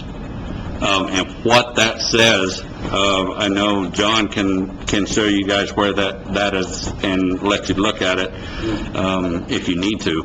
But what it comes down to is the state legislature said, all right, we want to, in this interim, develop a long-term funding plan so we can implement it. They are ready to do something. They are ready to bring resources to the table, but if they have 20 voices saying we're going to pull this way and we're going to pull that way, it's going to be difficult to make it happen. So that coordinated statewide funding plan, coordinated both within the communities, within the counties, within the areas, but also coordinated with the federal entities, coordinated with the state entities that have multiple jurisdictions. You know, some of them have watersheds, some of them have forest responsibilities. All those overlap in what we're talking about. That coordination is planning to happen this summer. And, you know, we would very much like Grant County and this part of the state to be at the table on that, because we know it's needed. With that, we can build whatever questions you want, or Can just we get have the the lights broader back on? discussion. Denisha, thank you. Well, thank you guys very much for coming and giving us a report, and I'll ask if, you want to go to the audience first, or you want me to start with Commissioner? Audience first is fine. Does anybody from the audience have any questions or comments, or? Sure, Gordon? I just want to say I thought that was an excellent presentation. It covers most of the bases. There's been a lot of us involved in this for decades, and what these guys are saying is pretty much spot on. We need to get a little bit better organized as communities and the state to take on these issues. And I appreciate Commissioner Ramos's new working group that you all convened. It's a good start. I'm certainly excited to talk to all of you and let you know more in detail what's going on here and what some of our particular issues to Grant County are. Thanks. Thank you very much, Mr. West. Just so everybody knows, Mr. West is on our Eco Watershed group with Commissioner Ramos that we just formed, a couple, 3 months ago? 3 months. And they're in the initial phases of building that group and putting it together and getting some bylaws back to us so we can approve that. So they may be calling you guys and asking for some input on that, so. And actually, we're already at the point where we're starting to target the areas that we want to go ahead and start protecting the watershed and what have you. Protecting our citizens' health, safety, and welfare, of course, is big on the equation. But it really excites me to see this come together, because that's just going to help us. And I'm thinking, or our group is thinking, that once we target the areas, we can start putting in for grants and hopefully help the Forest Service and the different entities that can actually go out and do something about our watershed problems. So I think we really need to keep in touch and start working together. And like you said, it always starts locally, and our group is a very good group. We've got a lot of intelligent people on this group that are putting in some very good information, but we're working out some of the flaws now, and hopefully we can continue to work well together. And again, Gordon has, Mr. West has really put in some very good input into our to our group, so we're looking forward to it. Randy, did I see your hand? Oh, I thought I saw it. John? Yeah, I just want to bring up that I spoke about it with Brent a little bit, is as we went through at the federal level this year, we lost the PILT money there for a while on the omnibus bill, and it was because I guess federal government's infinite wisdom, instead of trying to come up with a solution for all the forest fires like this does to try and help reduce that risk and protect the watersheds and the streams and the communities, they decided to take the PILT money and put it towards firefighting, so they had more money to fight the wildfires and put more money into the losses that happen there. So we not only lose the product that comes out of it and any revenues that would come, because once you burn it down, it's not really worth anything. We also, are losing money fighting fires. So it's a twofold process. And so it was kind of ridiculous when I saw that was their solution, was just to put more money. So they're anticipating it being a bad fire season, but all they're going to do is just employ more people to help the cause. And the immediate response is probably, to take care of the existing fires that start, or the future fires that start here in the near future. But preventive maintenance is the key, most definitely. I really want to thank you for your presentation. The other thing I like about this is the diverse group that we are, and everyone coming together, because we see the issue, we understand the issue, we understand the water issue, the saving of our soil, economics of it. I use pellet stove, and I drive through Chevrolet all the time and see that industry that they have there, and we buy their pellets right here, and it's ridiculous that we have to. But it's not only economics, but it's saving our water, saving our soil, and the future of our forest and the beauty of it. And so I'm excited. I'm glad to see that you've got a plan put together where we have, a lot of times we have studies, presentations, and then zap. That's it. That's all we ever hear. But you have some action that you're talking about, and I think that's important here. So I congratulate you and support your efforts. Well, I definitely want your card before you leave. And both of you, I mean, I'm really excited about this. I mean, it's something that's been needed for quite a while, and I'm so glad that we're getting started now instead of later. Specific ask for the commission. That was part of why we thought it would be appropriate to be part of the work session. However, things will be happening through this interim time, and so perhaps, if it's okay, Mr. Chairman, we might at some point, probably June, July, be sending something in writing that perhaps the commission would consider endorsing. Okay. I knew that you had sent something to the Association of Counties, and before I could vote for it in that association, we'd need to vote for it anyway, and probably everybody else would too. So you really need to work with the counties prior to going to the association, because they'll carry your water once your county has approved it. These guys always approve anything I do before I go up there. So I got a few questions. Did you happen to come through 152 when you came over today from Albuquerque? Or did you go down to Hatch? Actually, I came from Corona. I live in beautiful Corona, New Mexico. And this guy lives in Corona? Well, I don't live right downtown. It's more in the suburbs. So. And I didn't come through 152, but I'm going back that way.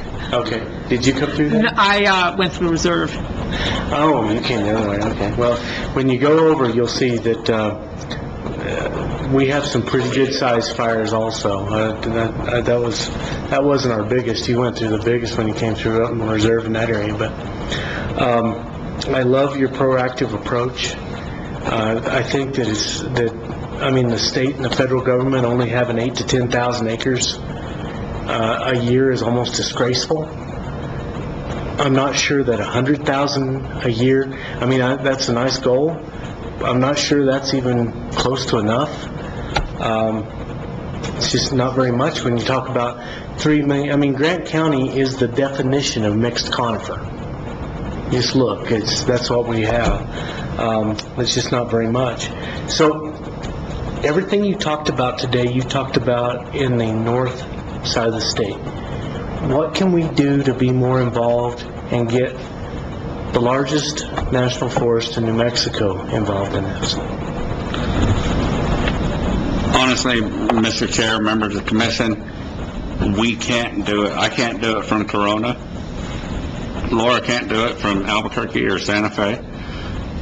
We need you all here to say, we're going to find a mechanism to coordinate.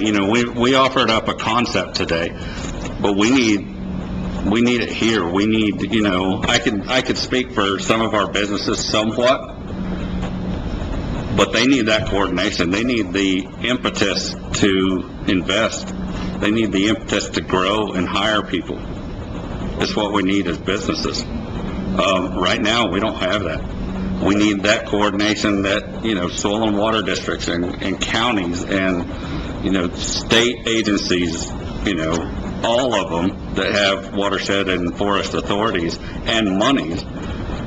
We need them coordinating in a way that puts up long-term funding plans and contracts and supplies so that, when we go out and as a business we train people and we put them on the ground, we're going to keep them employed. Right. Not for 6 months or a year, but for a career. And when you talk about statewide coordination of funding, would that be something that you'd be looking for match monies from, whether it be, and I got a question for Anthony on some funding ideas, but some county money matched with state money, matched with some federal money, and you talked about a water fund, and I'm not sure exactly how that works. Go ahead. That's what we're trying to piece together right now, and it's complex. There's certainly a role for the state forester and the state engineer to provide some leadership so that coordination can happen. We see the water fund money as, it's as I mentioned, we have a water fund for the Rio Grande area that will be in making its first investments in restoration treatment on national forest and paying for, in the neighborhood of 5% of the treatment. Or it can be available also to pay for NEPA. So it's flexible money. There's been some discussions in the Ruidoso area about starting a water fund. We kind of envisioned that if, say, in this area, you thought it was desirable to have that flexible source of funding as potential leverage against the federal, state, local monies. We have lots of information about how water funds work. They're actually deceptively simple.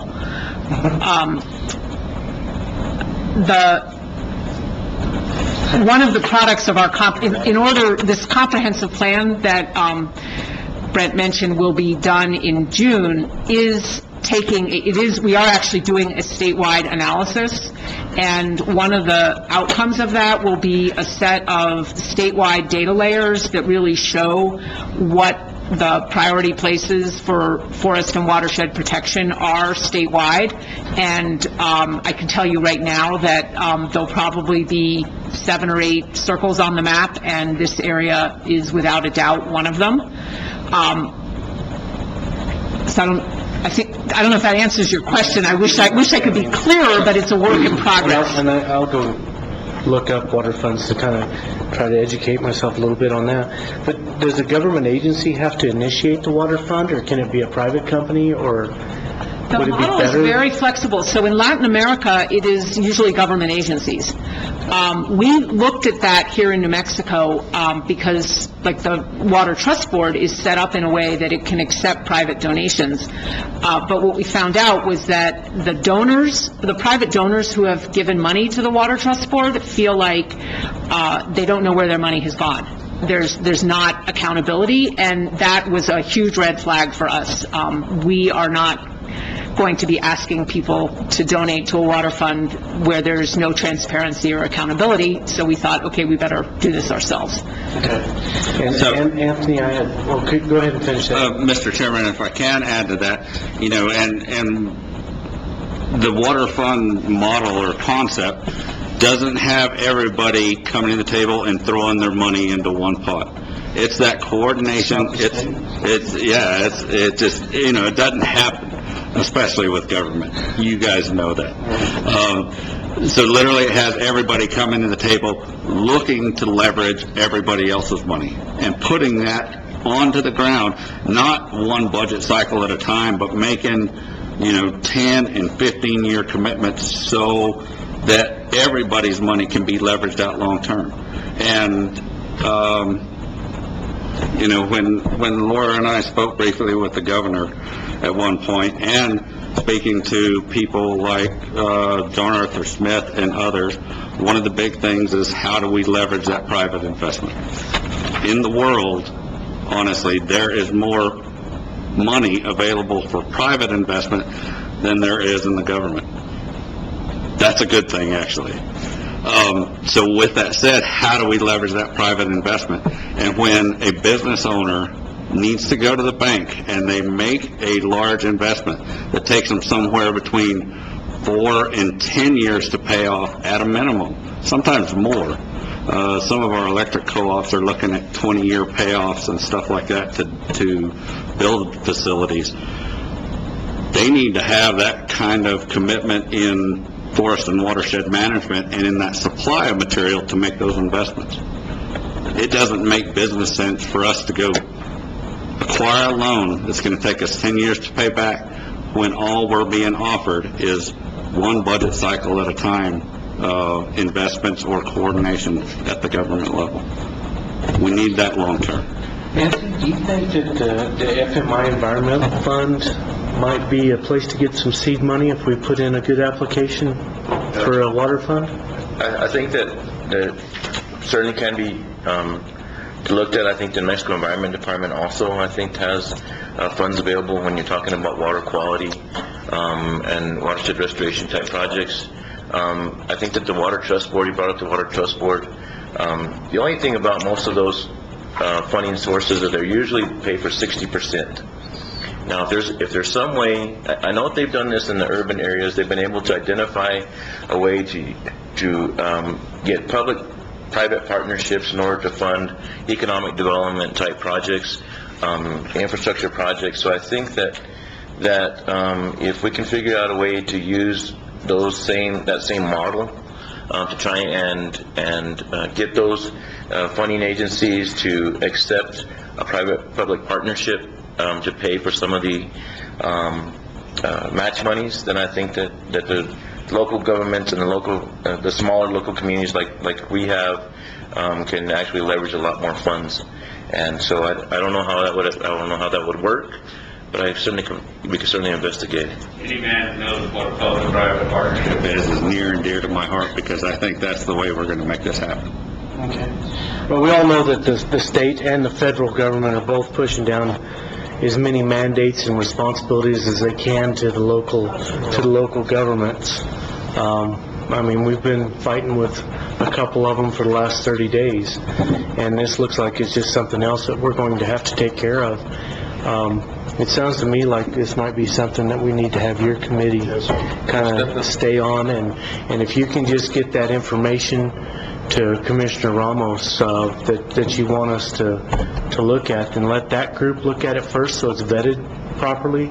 I think you guys know Gordon. I saw you talking to him, and he's one of them. We have several other very adequate people on that committee, so it'll be vetted properly before it gets here, and then we can move on forward. Is there any other questions? If I can, and looking at this area, I know we're here in Grant County, but when you look at this forested area, the multiple jurisdictions and the landscape of the forests and watersheds, we're going to be talking about, we have to pull this together for most of the Gila region. I know it's kind of separated a little bit geographically, the north from the south, but we have to pull it together at that level as well.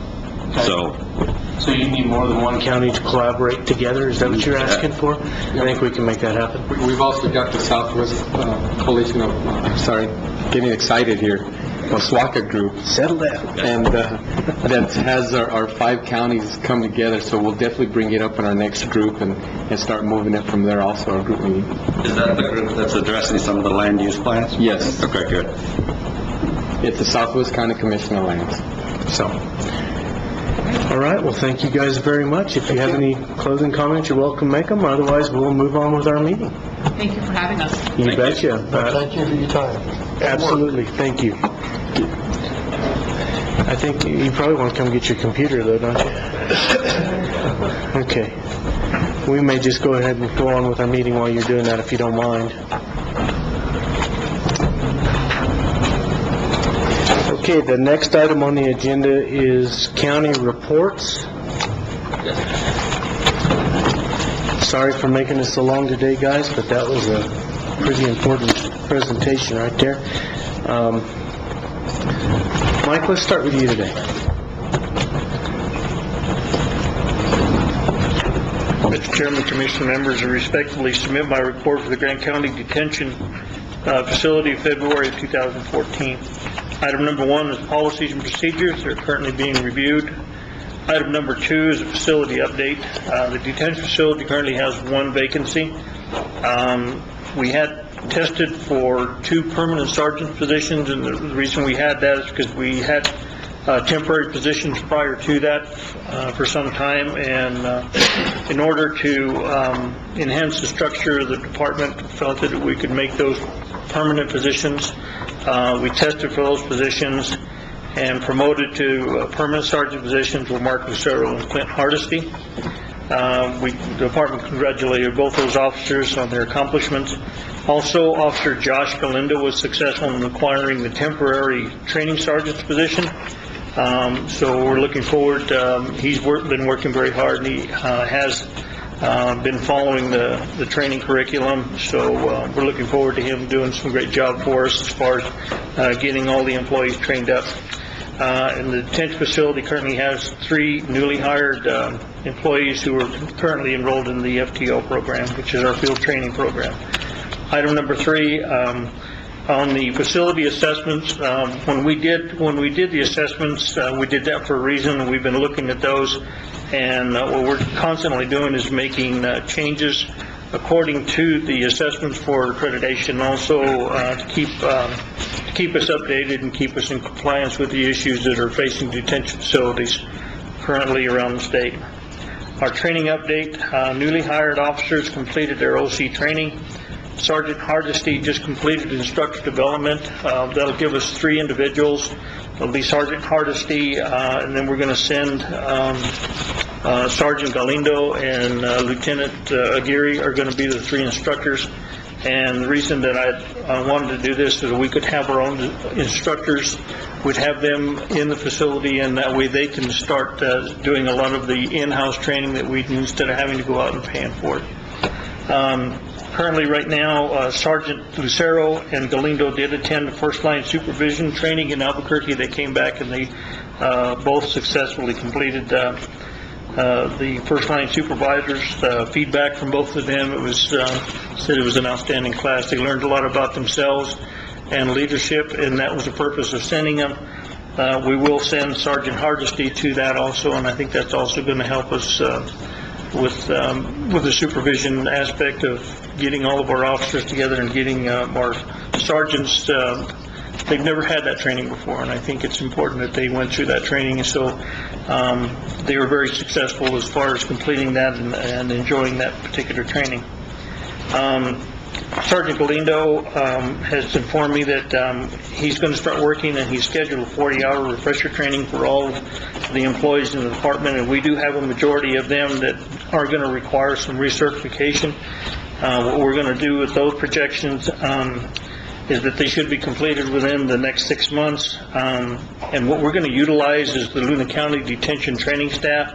We're going to utilize our own instructors and also other instructors in the area. And in the past, this has not cost us anything.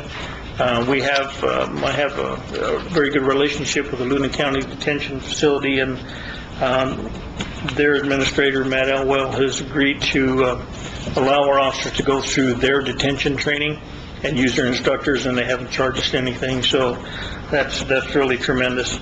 Our CERT team, which is our extraction team, they've begun their physical fitness training locally here, and we also utilize some of their training tapes that we got from Doñana County.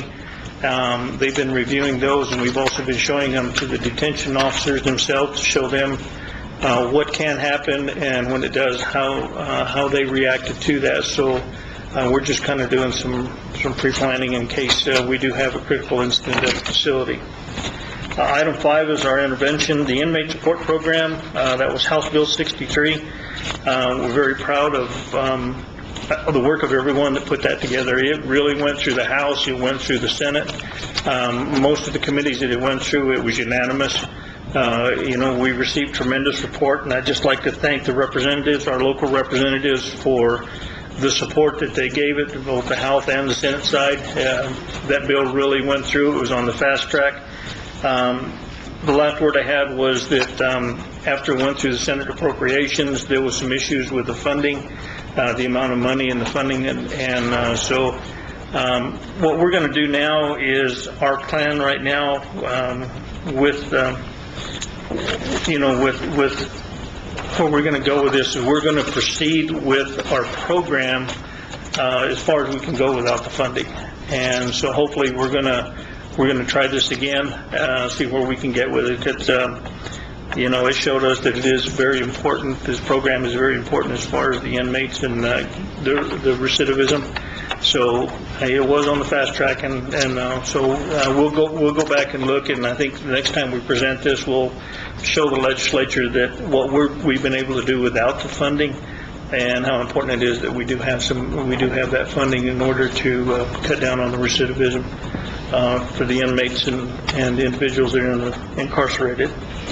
Our recognition, item number 6, I'd like to thank the chairman and commission members for accepting our invitation Thursday to be here to administer the oath of office and the distribution of the badges. It's very important to the officers. They're looking very forward to this. They were talking about having some family members here, and then also would like to go out front after it's over with, and they told me they've never had a department picture. So we're planning on taking that photograph also and putting that together for them. So they're very excited about that, and I want to thank you for allowing us to do that. Officer Natera, I think you're familiar with that name. This man is tremendous. He was recognized again for the second time as the Employee of the Month. He just, he spends his entire life at the facility, and anytime that we need anybody, anytime that we need any help, it's not even a question. So we want to recognize him again for the Employee of the Month. Item number 7, detention statistics. The average daily population, and this, I ran this from January the 10th through February the 17th, and that was because the statistics that I gave you last month was after the commission meeting, after the last commission meeting to the 17th of this month. So the average daily population was 61. That was 11 more than last month. The high population males was 58, 10 more than last month. High population females is 19, which is 4 more than last month. For the month of January and February, and that should be 2014, there were 62 inmates, 1 more than last month, incarcerated in the facility, and this shows a slight increase in activity from the prior month. The monthly totals were Silver City Police Department had brought in 162, New Mexico State Police 33, Grant County Sheriff Department 54, Santa Clara 6, Baird 22, and Hurley PD 6, and the Adult Probation Office had 3. The detention facility conducted 30 district court transports. Division 1 Magistrate Court had 25. Division 2 Magistrate Court had 11. Municipal Court had 10, and those have gone down some, and that's only because the Silver City also, they put the equipment into the facility to do the video hearings. So we're anticipating that we may not have to do as many transports from municipal court. Santa Clara had 0. Baird PD also had 0. Our medical transports, we had 1 during this reporting period, and as compared to 3 the last month. And the total number of transports for the month of January and February were 77 as compared to 43 the last month. Our occupancy, jail utilization and occupancy, the number of inmates, we had 43 that were sentenced, 153 that were unsentenced. Hours in custody for those were 26,807. Offense levels were 40 of those inmates were charged with felonies, 86 with misdemeanors, and the others were probation violations and warrants such as failure to appear, 167, which came to a total of 293. Total hours in custody was 62,891 hours. The average length of stay is 78.26 days. And this shows a slight increase as compared to last month. Stand for any questions. Sure. Any questions? Mike, how's your medical program working out? Yes, sir. We've been having, we've been having a few bumps in the road, and I think it's just mainly through communication, especially with our special needs inmates, as far as those that have, some mental issues and some addiction issues. I think it's just a coordination between Dr. Gelbreth and our medical staff, and I think we've got that ironed out now. But for the most part, they've been doing a pretty good job. Yeah, because we want to stay close in touch with you in reference to that, because we're still working on our coordinated health program, and your program is certainly a part of that, and so we want to keep in close touch on it. Yes, sir, and I have been speaking with Rita, who is the CEO, and she's absolutely on board with this, and she said that she would absolutely help us with your projects. Thank you. Commissioner? No question. Oh, okay. On House Bill 63, I just got one little thing to say here about that. I don't know if we realize how much work it was for Representative Martinez to get that out of appropriations with that appropriation intact. Bill after bill after bill after bill came up, and if it had an appropriation attached to that bill, it was tabled in that, and he's the one that got that out of appropriations. We didn't survive finance, and we probably wouldn't have anyway. we need to sit down with those guys, and I'd be happy to coordinate that with you and the senator and the representative and John, see if we can't get that in the budget next year under somebody's line item. I would take suggestions from you and them on where we need to get that, but that's how we're going to get that funded, is it's got to be in that budget. Otherwise, it's always going to be out there for everybody to take a whack at. Yes, sir. We did receive a lot of support from the Legislative Health Committee.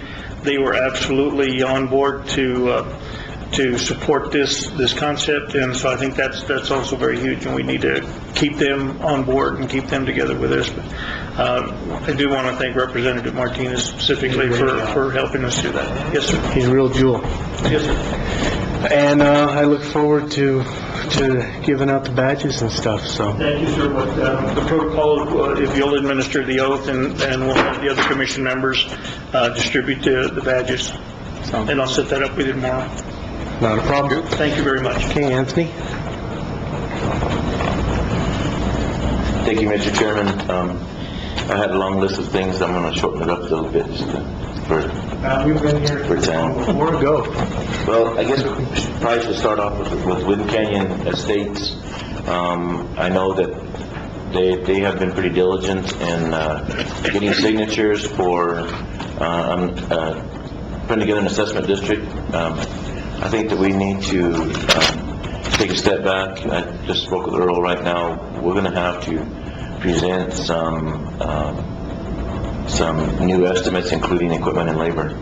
I think that our estimates at this point have excluded that, and so in order for the residents to have a good overall idea of how much they're going to have to pay in, I think that those costs are going to have to be included. Are you talking about the one that we talked about today? Well, I think that one's already on the agenda for Thursday. I think that's the price that will be up to the commission. We have two others right now that are also pending, so I think that we need to maybe have some more discussion, make up a decision on what exactly the county is going to do or not do, and then move forward. So, but with that, I think that we've already, one of the things that they were waiting on in Wind Canyon is that I think there's some issues with where the roadway is actually located versus where it was originally platted. So we've requested a survey. What they've asked for us to do is to actually complete that survey and then add it on to their petition. Excuse me. Add it on to the overall cost of the assessment district, and I think we've done that already for each of the two previous districts, and so I think that we can certainly do that. I think I still have a little bit of money in my budget to be able to get that done. So, unless of course it's been tapped into. That's always so something out there. Right now we've been closing several grants of our grants. We've completed the EDA grant. Actually, it was actually completed in December. We did actually get a preliminary engineering report on an industrial park near the airport. It's actually we actually had enough funding to go into pretty good detail on what one would look like, what the infrastructure would look like, where it would have to come from. We got some preliminary estimates on those costs, so I think that it was a real good comprehensive type engineering report by Engineers Inc. Also, and I forgot to do this earlier, I'd certainly like to thank Dory for all the time and effort she's put in with those assessment districts. She's done a really good job. She's, of course, we all know that she's got a ton of knowledge, and it certainly helps with moving these things along. It's pretty frustrating for somebody who needs their road improved, but it's an extremely long process anytime you get into these assessment districts. And I'm venture to say that without Dory, it'd probably be even longer. So I'd like to really thank her for all of her time. I guess I would like to talk a little bit about the Arizona Water Settlements Act and how that's going along. And I'm sure everybody's aware of the Senate bill that was attempting to put all the current monies, which is the $66 million, into conservation-type projects. And while we certainly support conservation projects, we didn't want to eliminate the possibility of diversion project. And so there was a handful of people went up and in that committee and did a pretty good job of convincing several senators exactly that although the conservation is a great idea and would actually develop new water, we certainly didn't want to take a diversion project off the table, and we proved that, number one, there was a demand, and second, that there was a market for that water, and so it was potentially could very easily be financed. And so I don't want to go in too much depth into that, but I think that the effort of the Gila San Francisco Water Commission is not going unnoticed, except for maybe in our local paper periodicals. We've taken some pretty bad hits on what we're attempting to do, and that's why I mentioned paper in there, because Mariana has certainly been giving us our time. But I think that I'm not saying that it's offensive to the people on the commission, but they're all, a lot of them are elected officials. A lot of them are, like myself, staff who have worked pretty diligently to make our communities better and to do everything we can to try and make our either the economy or the infrastructure or things better.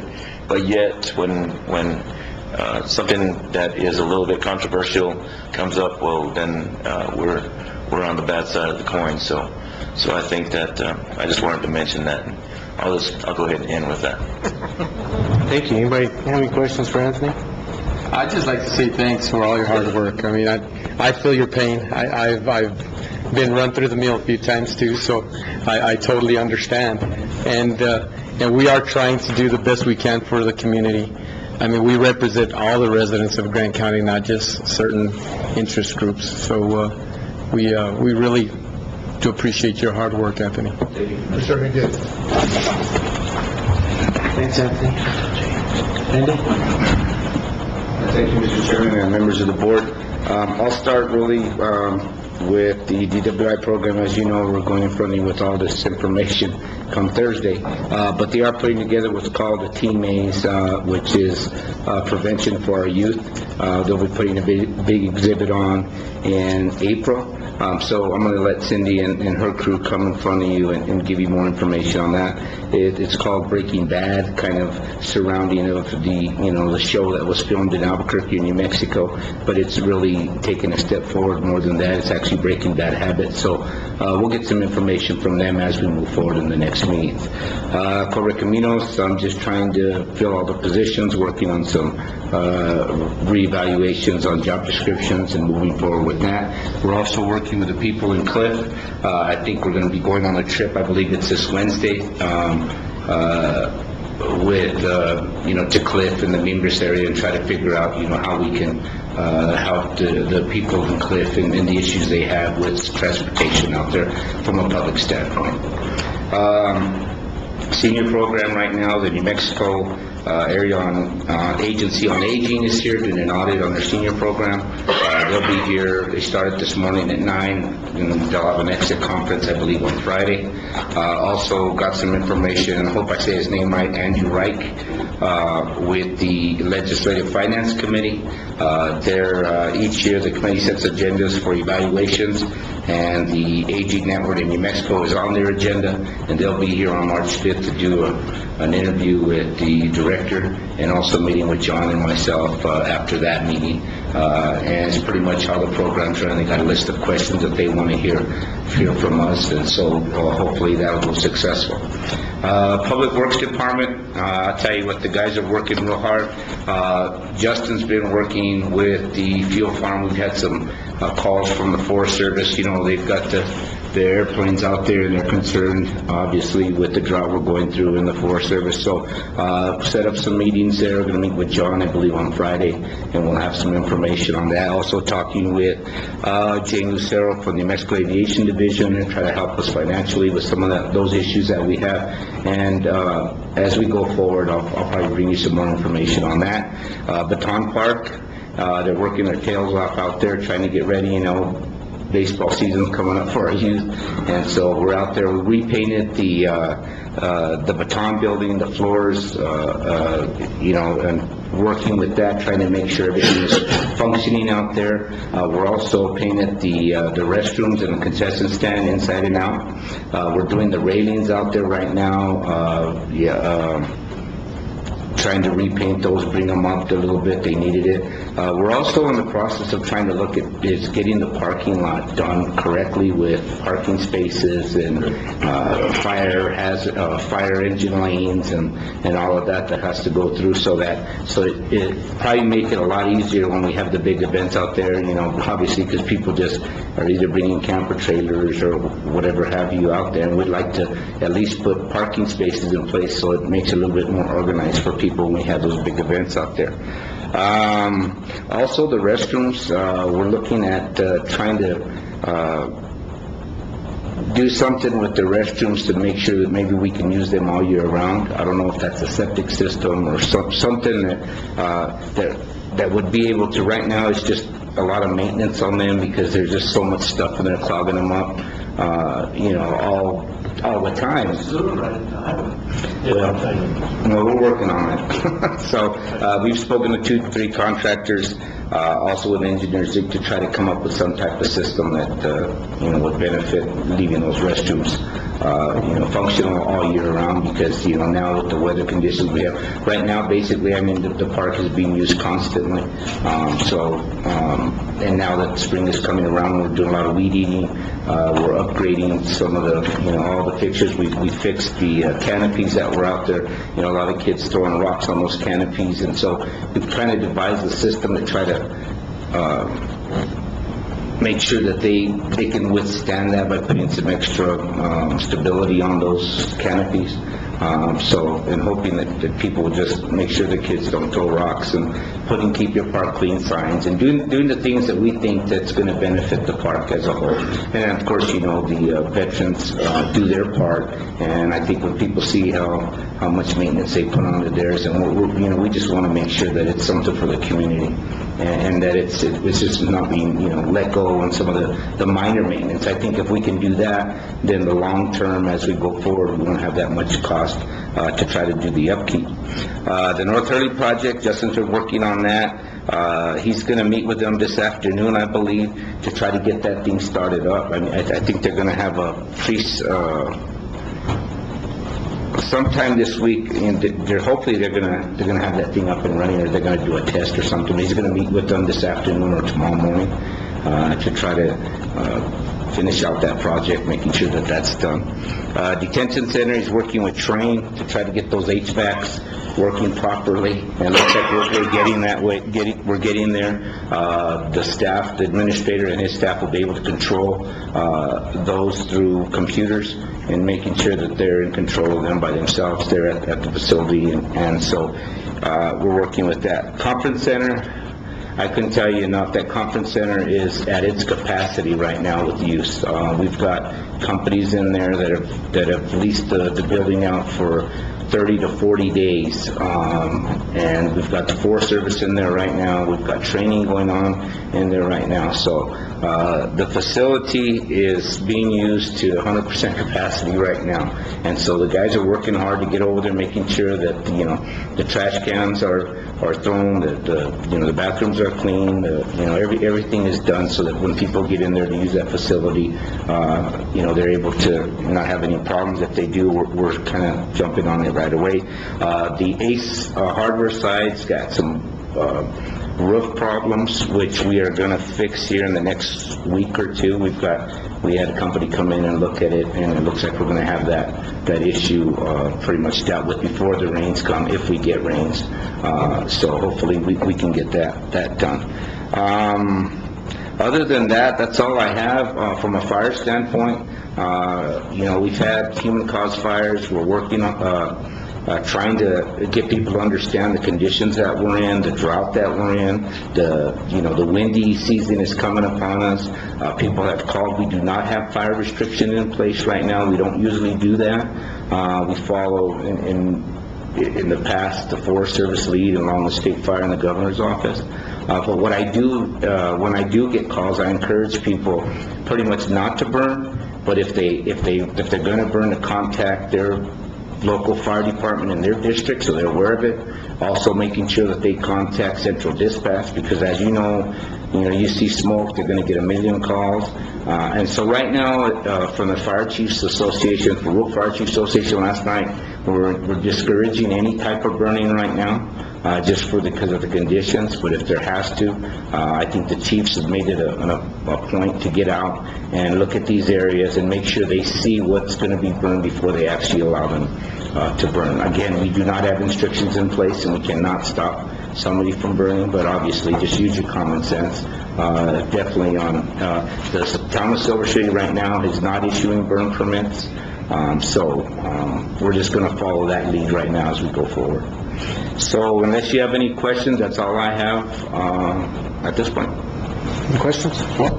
No, I just want to kind of make a comment. I appreciate y'all getting those fields ready. And what I wanted to see, maybe we could start a Dugout Dougie program. Everybody in the county pretty much knows who Dugout Dougie is there at the Copper Little League field. And maybe we can put up some signs on how to report a kid that's being destructive, or how to report any type of crime that's being put out at the parks. And what we can do is get Dugout Dougie to visit these elementaries and let them know about our program.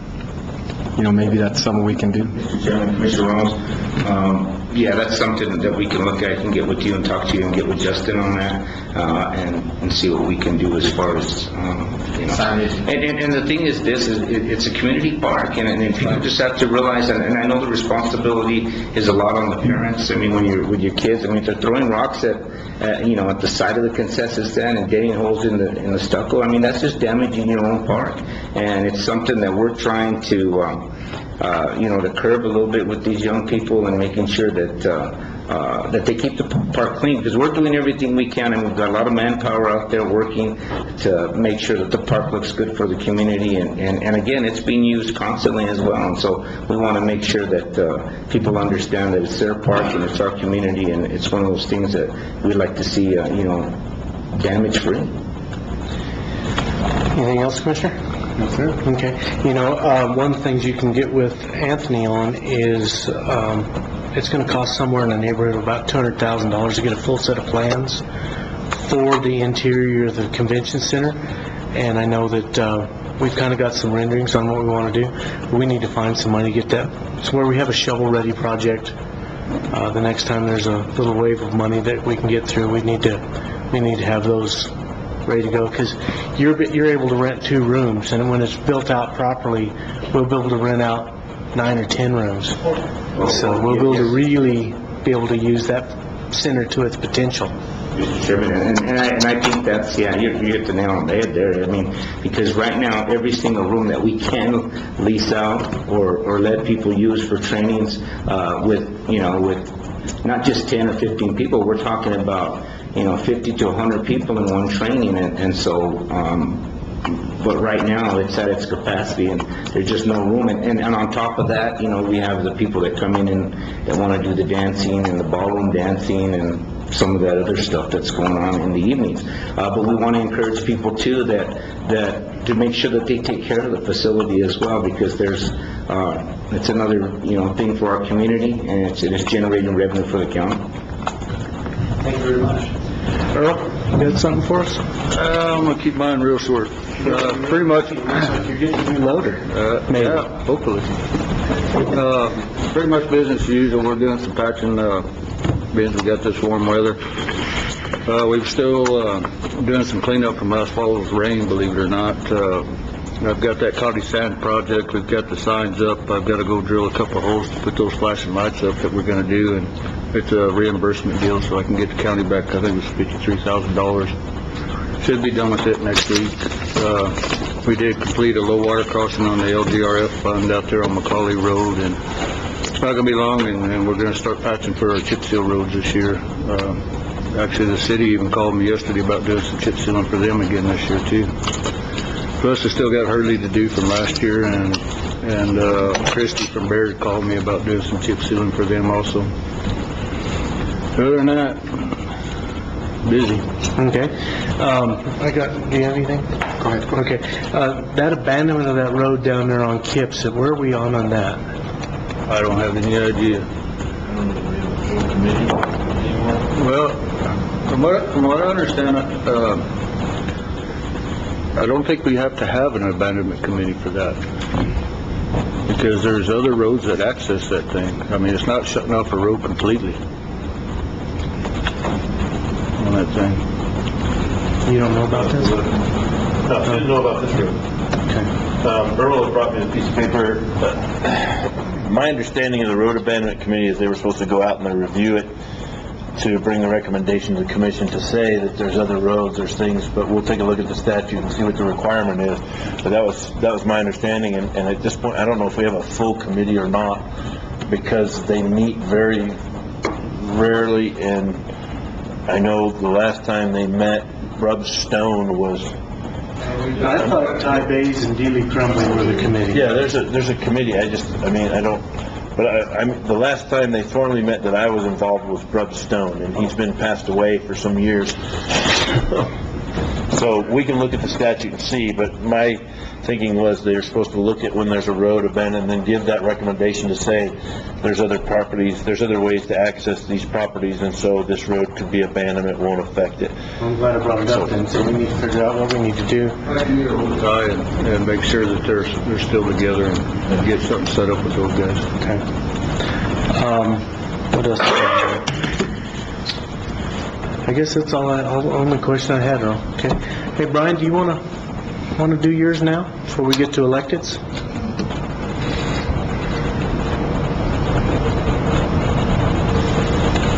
Good morning, Mr. Chair and Commissioners. A couple quick updates, and then we'll get into finance and a little bit on the safety net care pool. Just some new things happening at Gila Regional. We've been talking the last couple of months about a new service line we're bringing forward, an interventional pain management service, and we've recruited a doctor, Dr. Light, and he'll be joining us in April and starting that service. It's going to be an incredible benefit for the community. There are not many interventional pain management specialists in this area, so it'll be a great service for our community. There's a lot of unmet needs around chronic pain. We're also recruiting for a general surgeon. We are down one surgeon, and once again, we have several candidates. We expect to fill this over the next month or so, and again, it'll be a great opportunity for our community, better serve our community needs with general surgery issues. We have a small but complex construction project that we've been talking about for a few months. It's related to replacing our linear accelerator, which is our radiation treatment machine, a big complicated machine. We got the funding from the previous legislative session, and now we're ready to move forward with that project. It's going to start at the end of February, and it's going to impact our radiation therapy services for about 90 days. So it will be an inconvenience to our community around radiation therapy services. We will continue to be able to deliver medical oncology, chemotherapy, those kinds of things. But once the project is done, the machine that we were able to obtain will drastically improve our ability to treat certain cancers with radiation therapy.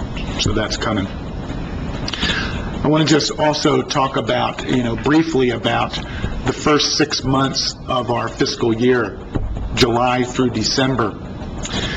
We were able to turn around a $9 million loss. As you all know, at the end of June of last year, we had the biggest loss in Gila Regional's history, about $9 million. We've turned that around in the first 6 months. We broke even. At the end of December, we were about $68,000 positive in the black. So that's a pretty significant turnaround in a short period of time. We're doing a lot of work across the organization. with efficiencies, cost reductions, revenue enhancements, new services. But I want you guys to know, I want our community to know, that the focus is on quality of services, and not just our clinical services. When we improve the quality of many of our key processes, that also results in cost savings and efficiencies, typically.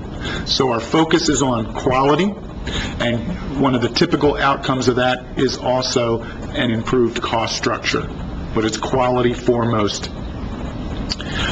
Just an update, a little bit deeper into the finances. As I said, $68,000 in the black as of the end of December.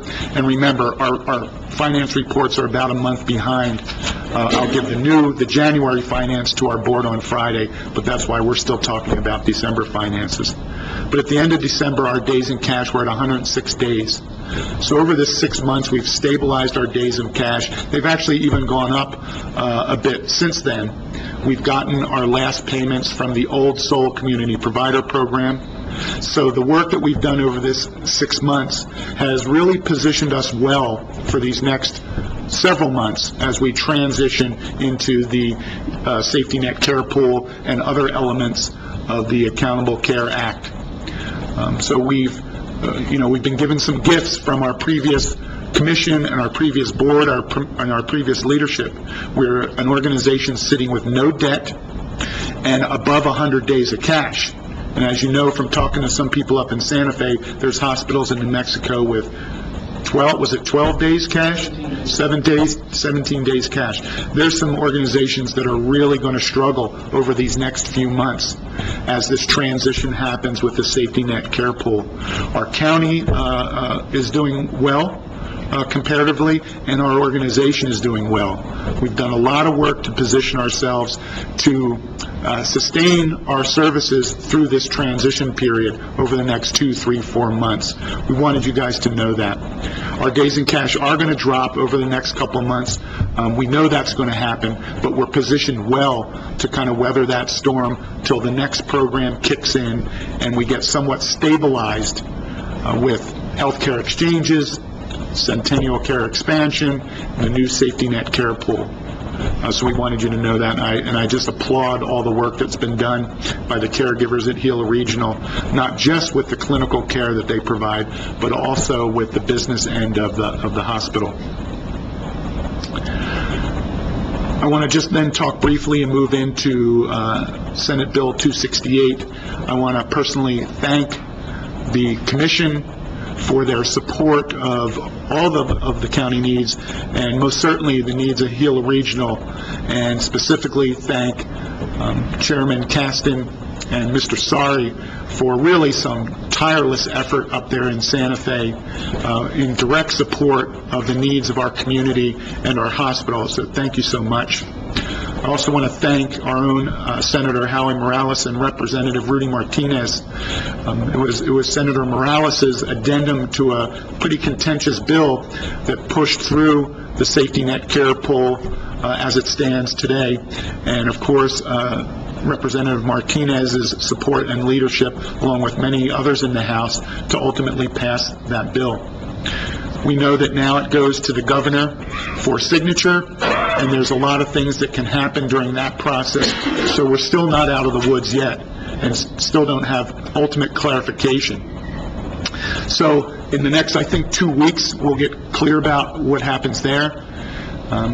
If the bill passes as is, we still stand to lose, $700,000, $1 million. What we know is we received approximately $6 million in the first 6 months of the fiscal year. And what we know in the second 6 months, January through June, it's going to be less.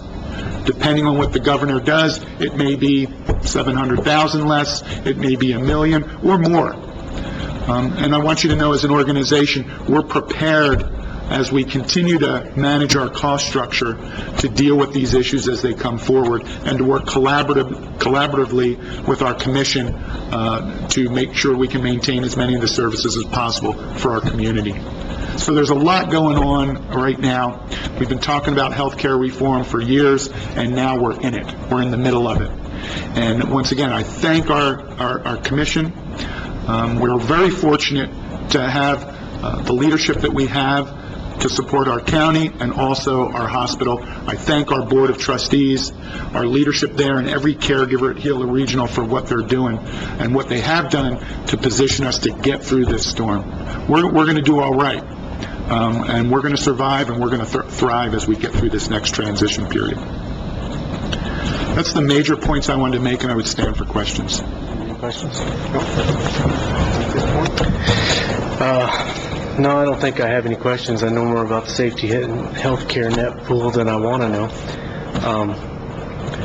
But basically, just so the public understands, what they've done is they've basically taken a county program, and because of the Affordable Health Care Act, they've changed it into a state program, except they still want the counties to fund it. We just get told how much to put into it. We never have any input on how much we get back. And a lot of counties throughout the state did not have the financial capability of putting in the amount of money that the governor and HSD wanted to put in. Our county was capable of funding it totally for ourselves, but there was other counties that just couldn't. So they came to the battle, fighting to keep the counties from funding it. They want the state to fund it, and I totally agree that it's a state program and should be funded by the state. However, I also know it's an election year, and we weren't going to get that done. The governor was going to veto anything that made a state tax fund this. It is what it is. Politics is politics. So, that being said, in the next session, I think our major goal is to work with the Hospital Association, the Association of Counties, all the municipalities that are involved with hospitals, and we need to completely change the thinking that this is a local funded program to it's a state program, because all the money goes into a pool now. It's commingled, sent up to CMS, and then sent back to HSD, where they divvy it up on basically a claims basis, just to put it in a simple way. It's no longer a county program, it's a state program. So, that being said, just a little short synopsis on that. And Brian, I appreciate you coming in and giving us a little report, and I don't think anybody has any questions. I think I've wore them out today. I haven't had a meeting in 4 weeks, so I'm ready to go. You betcha. Thank you. Okay, we'll move to the electeds. Steve?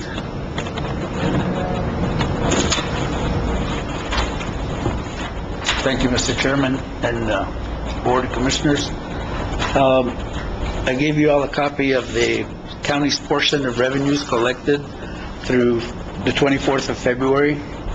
We've collected 61% of the 2013 property taxes. And while the numbers look good, I also included at the bottom for your viewing pleasure, just kind of to point out something very, to me, critical. The county's portion that we've collected was over $3 million. For the months of November and December, we had $3 million that we collected for the county. Total was over $7 million countywide for all the municipalities and school districts. So our checking account has been very healthy for November, December, and a portion of January. However, in January, once the distributions have been made, our bank account is hovering around $1 million, with approximately $750,000 to $800,000 in checks, floating out there waiting to hit the bank.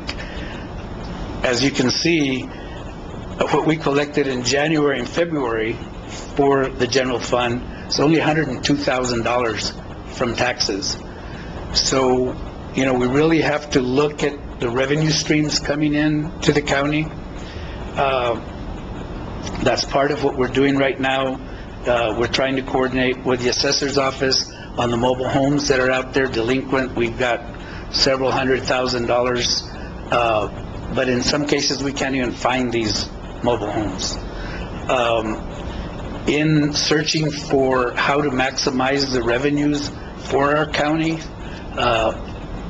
the Association of Counties and the Treasurers Affiliate had, we thank Representative Martinez for supporting and putting in our bill ahead of time, ahead of the legislative session, House Bill 59. And unfortunately, because we're not up there to be able to give the full story, I guess, if you want to say that,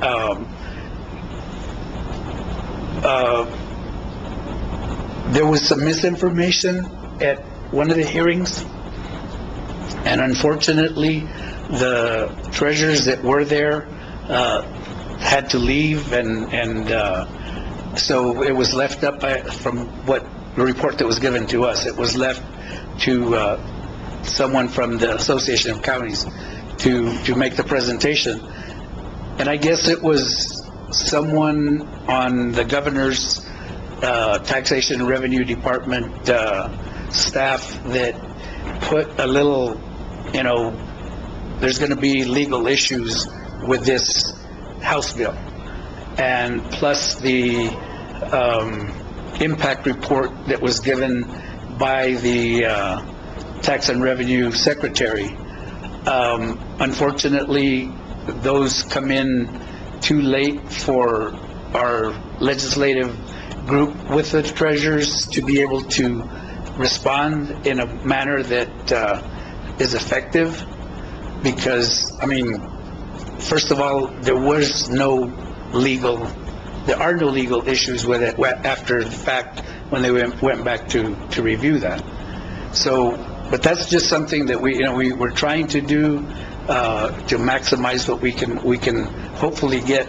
And basically what House Bill 59 says, state statute says that anything that goes over 2 or more years, or more than 2 years, the penalty and interest goes to Property Tax Division for collection of those accounts. The only thing that this bill was going to do is, if for some reason a person shows up, their property shows up on the delinquent list, it's automatically turned over to the state for their collection. Well, ironically, they don't collect it. We do. Each county's treasurers collect those monies and send them to the state. But they present it as if they were the ones collecting it. So, anyway, we are trying to make it that if somebody pays up and is 2 years or less, that penalty and interest reverts back to the counties. And that's why Tax and Rev is fighting it, because that means less money for them. So, but anyway, I think your story of the committee hearing is probably pretty accurate. I know that there was some treasurers there.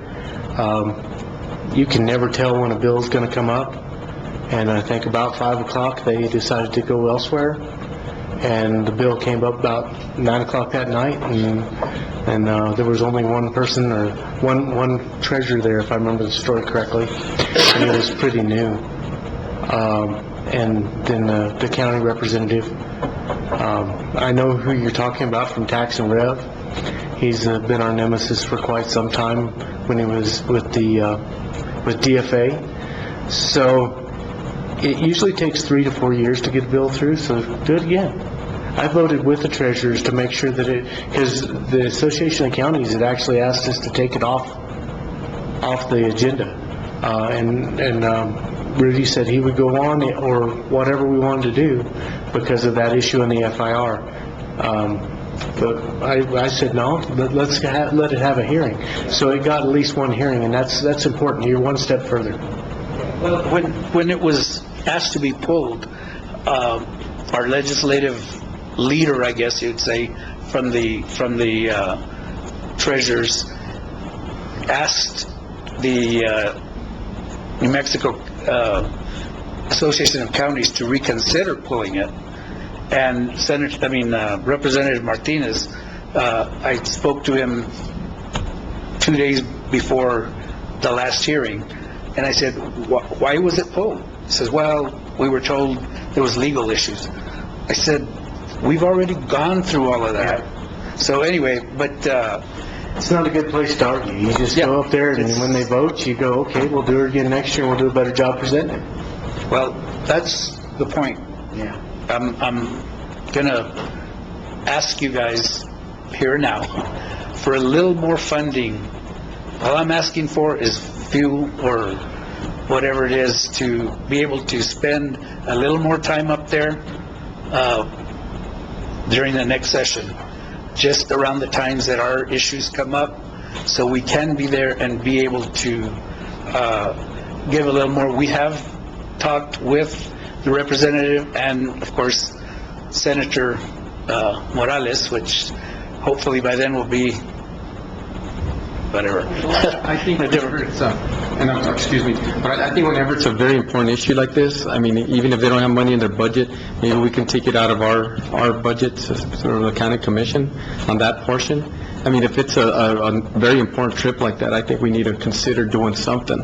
I don't think that we need to up everybody's budget for travel and what have you, but whenever it's an important issue like that, I think you need to just come to us and we should be able to handle that. Okay, and I've volunteered. I've got a daughter that lives in Albuquerque. There's no expense as far as room or anything like that. That's why I say just fuel to get there and back in the county vehicle if it's, at all possible, and that's...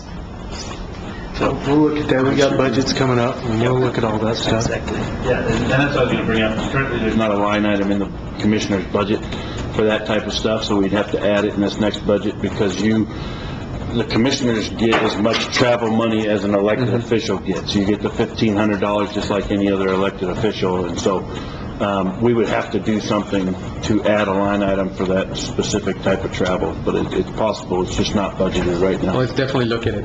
Yeah, no, we can. Anything else here? Okay. Madam Assessor. Chairman, Commissioner, I went ahead and I invited Randy Kincaid from Property Tax Division to come down and give us a refresher course on the study of mass appraisal. And I've also invited Hidalgo, Luna, and Catherine County assessor's offices to come down. So they have employees that'll be coming down for this course too, and this will be next Tuesday. I also want to remind the property owners to come into our office to claim their family exemption.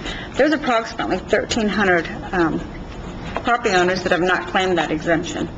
And of course, I also want to encourage the veterans to come in and get their exemptions that they're entitled to. One other thing is if you are 65 or older and make less than $32,000 a year, you need to come in so you can freeze your value. And I think that's it. Okay. Thank you very much. Any questions? Mr. Clerk? Thank you, Commissioner Chairman, Commissioners. Just wanted to give a couple dates out there to everybody that has thick skin and maybe would like to be a candidate. March 11th is sign-up day from 9 to 5 in our office. The cost is $50 payable in cash only. The offices that are up for election that can sign up in our office are the county commissioners for District 1 and 2, county assessor, county sheriff, our probate judge, and then magistrate divisions 1 and 2, that's buried in silver.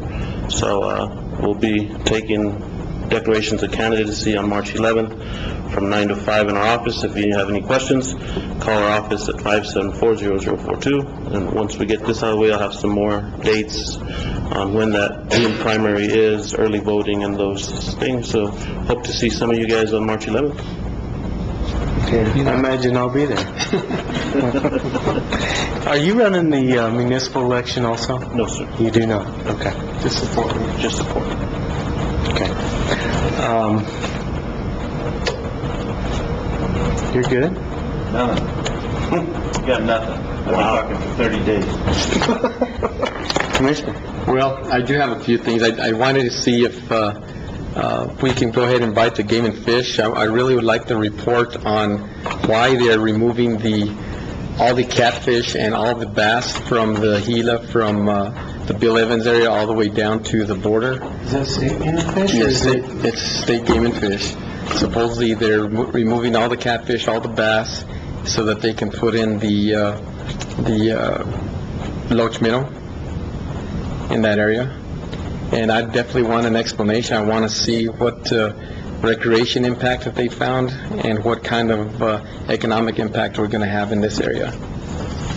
I also want to request that we get our local GIS, county GIS person to our next Echo Watershed meeting. We really need their input on what they can and can't do, so that if we figure that they can't meet the needs of our group, so we can go out and try and get some grant monies to get a good GIS management system or company to come in and help us out, because we're in the middle of trying to locate WUI areas around the county that we really feel we need to protect, and so we really need our GIS person on hand to start figuring things out for us. It's registration, it's baseball time. I know it's a busy time for all the local areas. We've got Copper Little League and Silver City Little League that are starting up, and registrations end the 28th of this month. For Copper Little League, they can register online at tinyurl.com/Copper Little League, and they could also call Hector Carrillo, which is one of our local sheriff's office employees, and he is the president for Copper Little League. His number is 654-5430. And for the Silver City Little League, we're looking at, we have Amanda Martinez that is the president for Silver City Little League. And if there's any questions on registration, you can contact Amanda at 386-7972. Of course, this is a big time for Grant County, for our youth. They really get involved when it comes to baseball, and we want people to, whenever you're driving around these areas with all the baseball fields and what have you, make sure that you're paying attention to kids that are walking around, and you're going to see a lot more people out and about. So it's time to be safe and keep our children out of harm's way. And I believe that's all I've got. Thank you very much, Commissioner. And I have nothing today, so I think we'll call ourselves adjourned.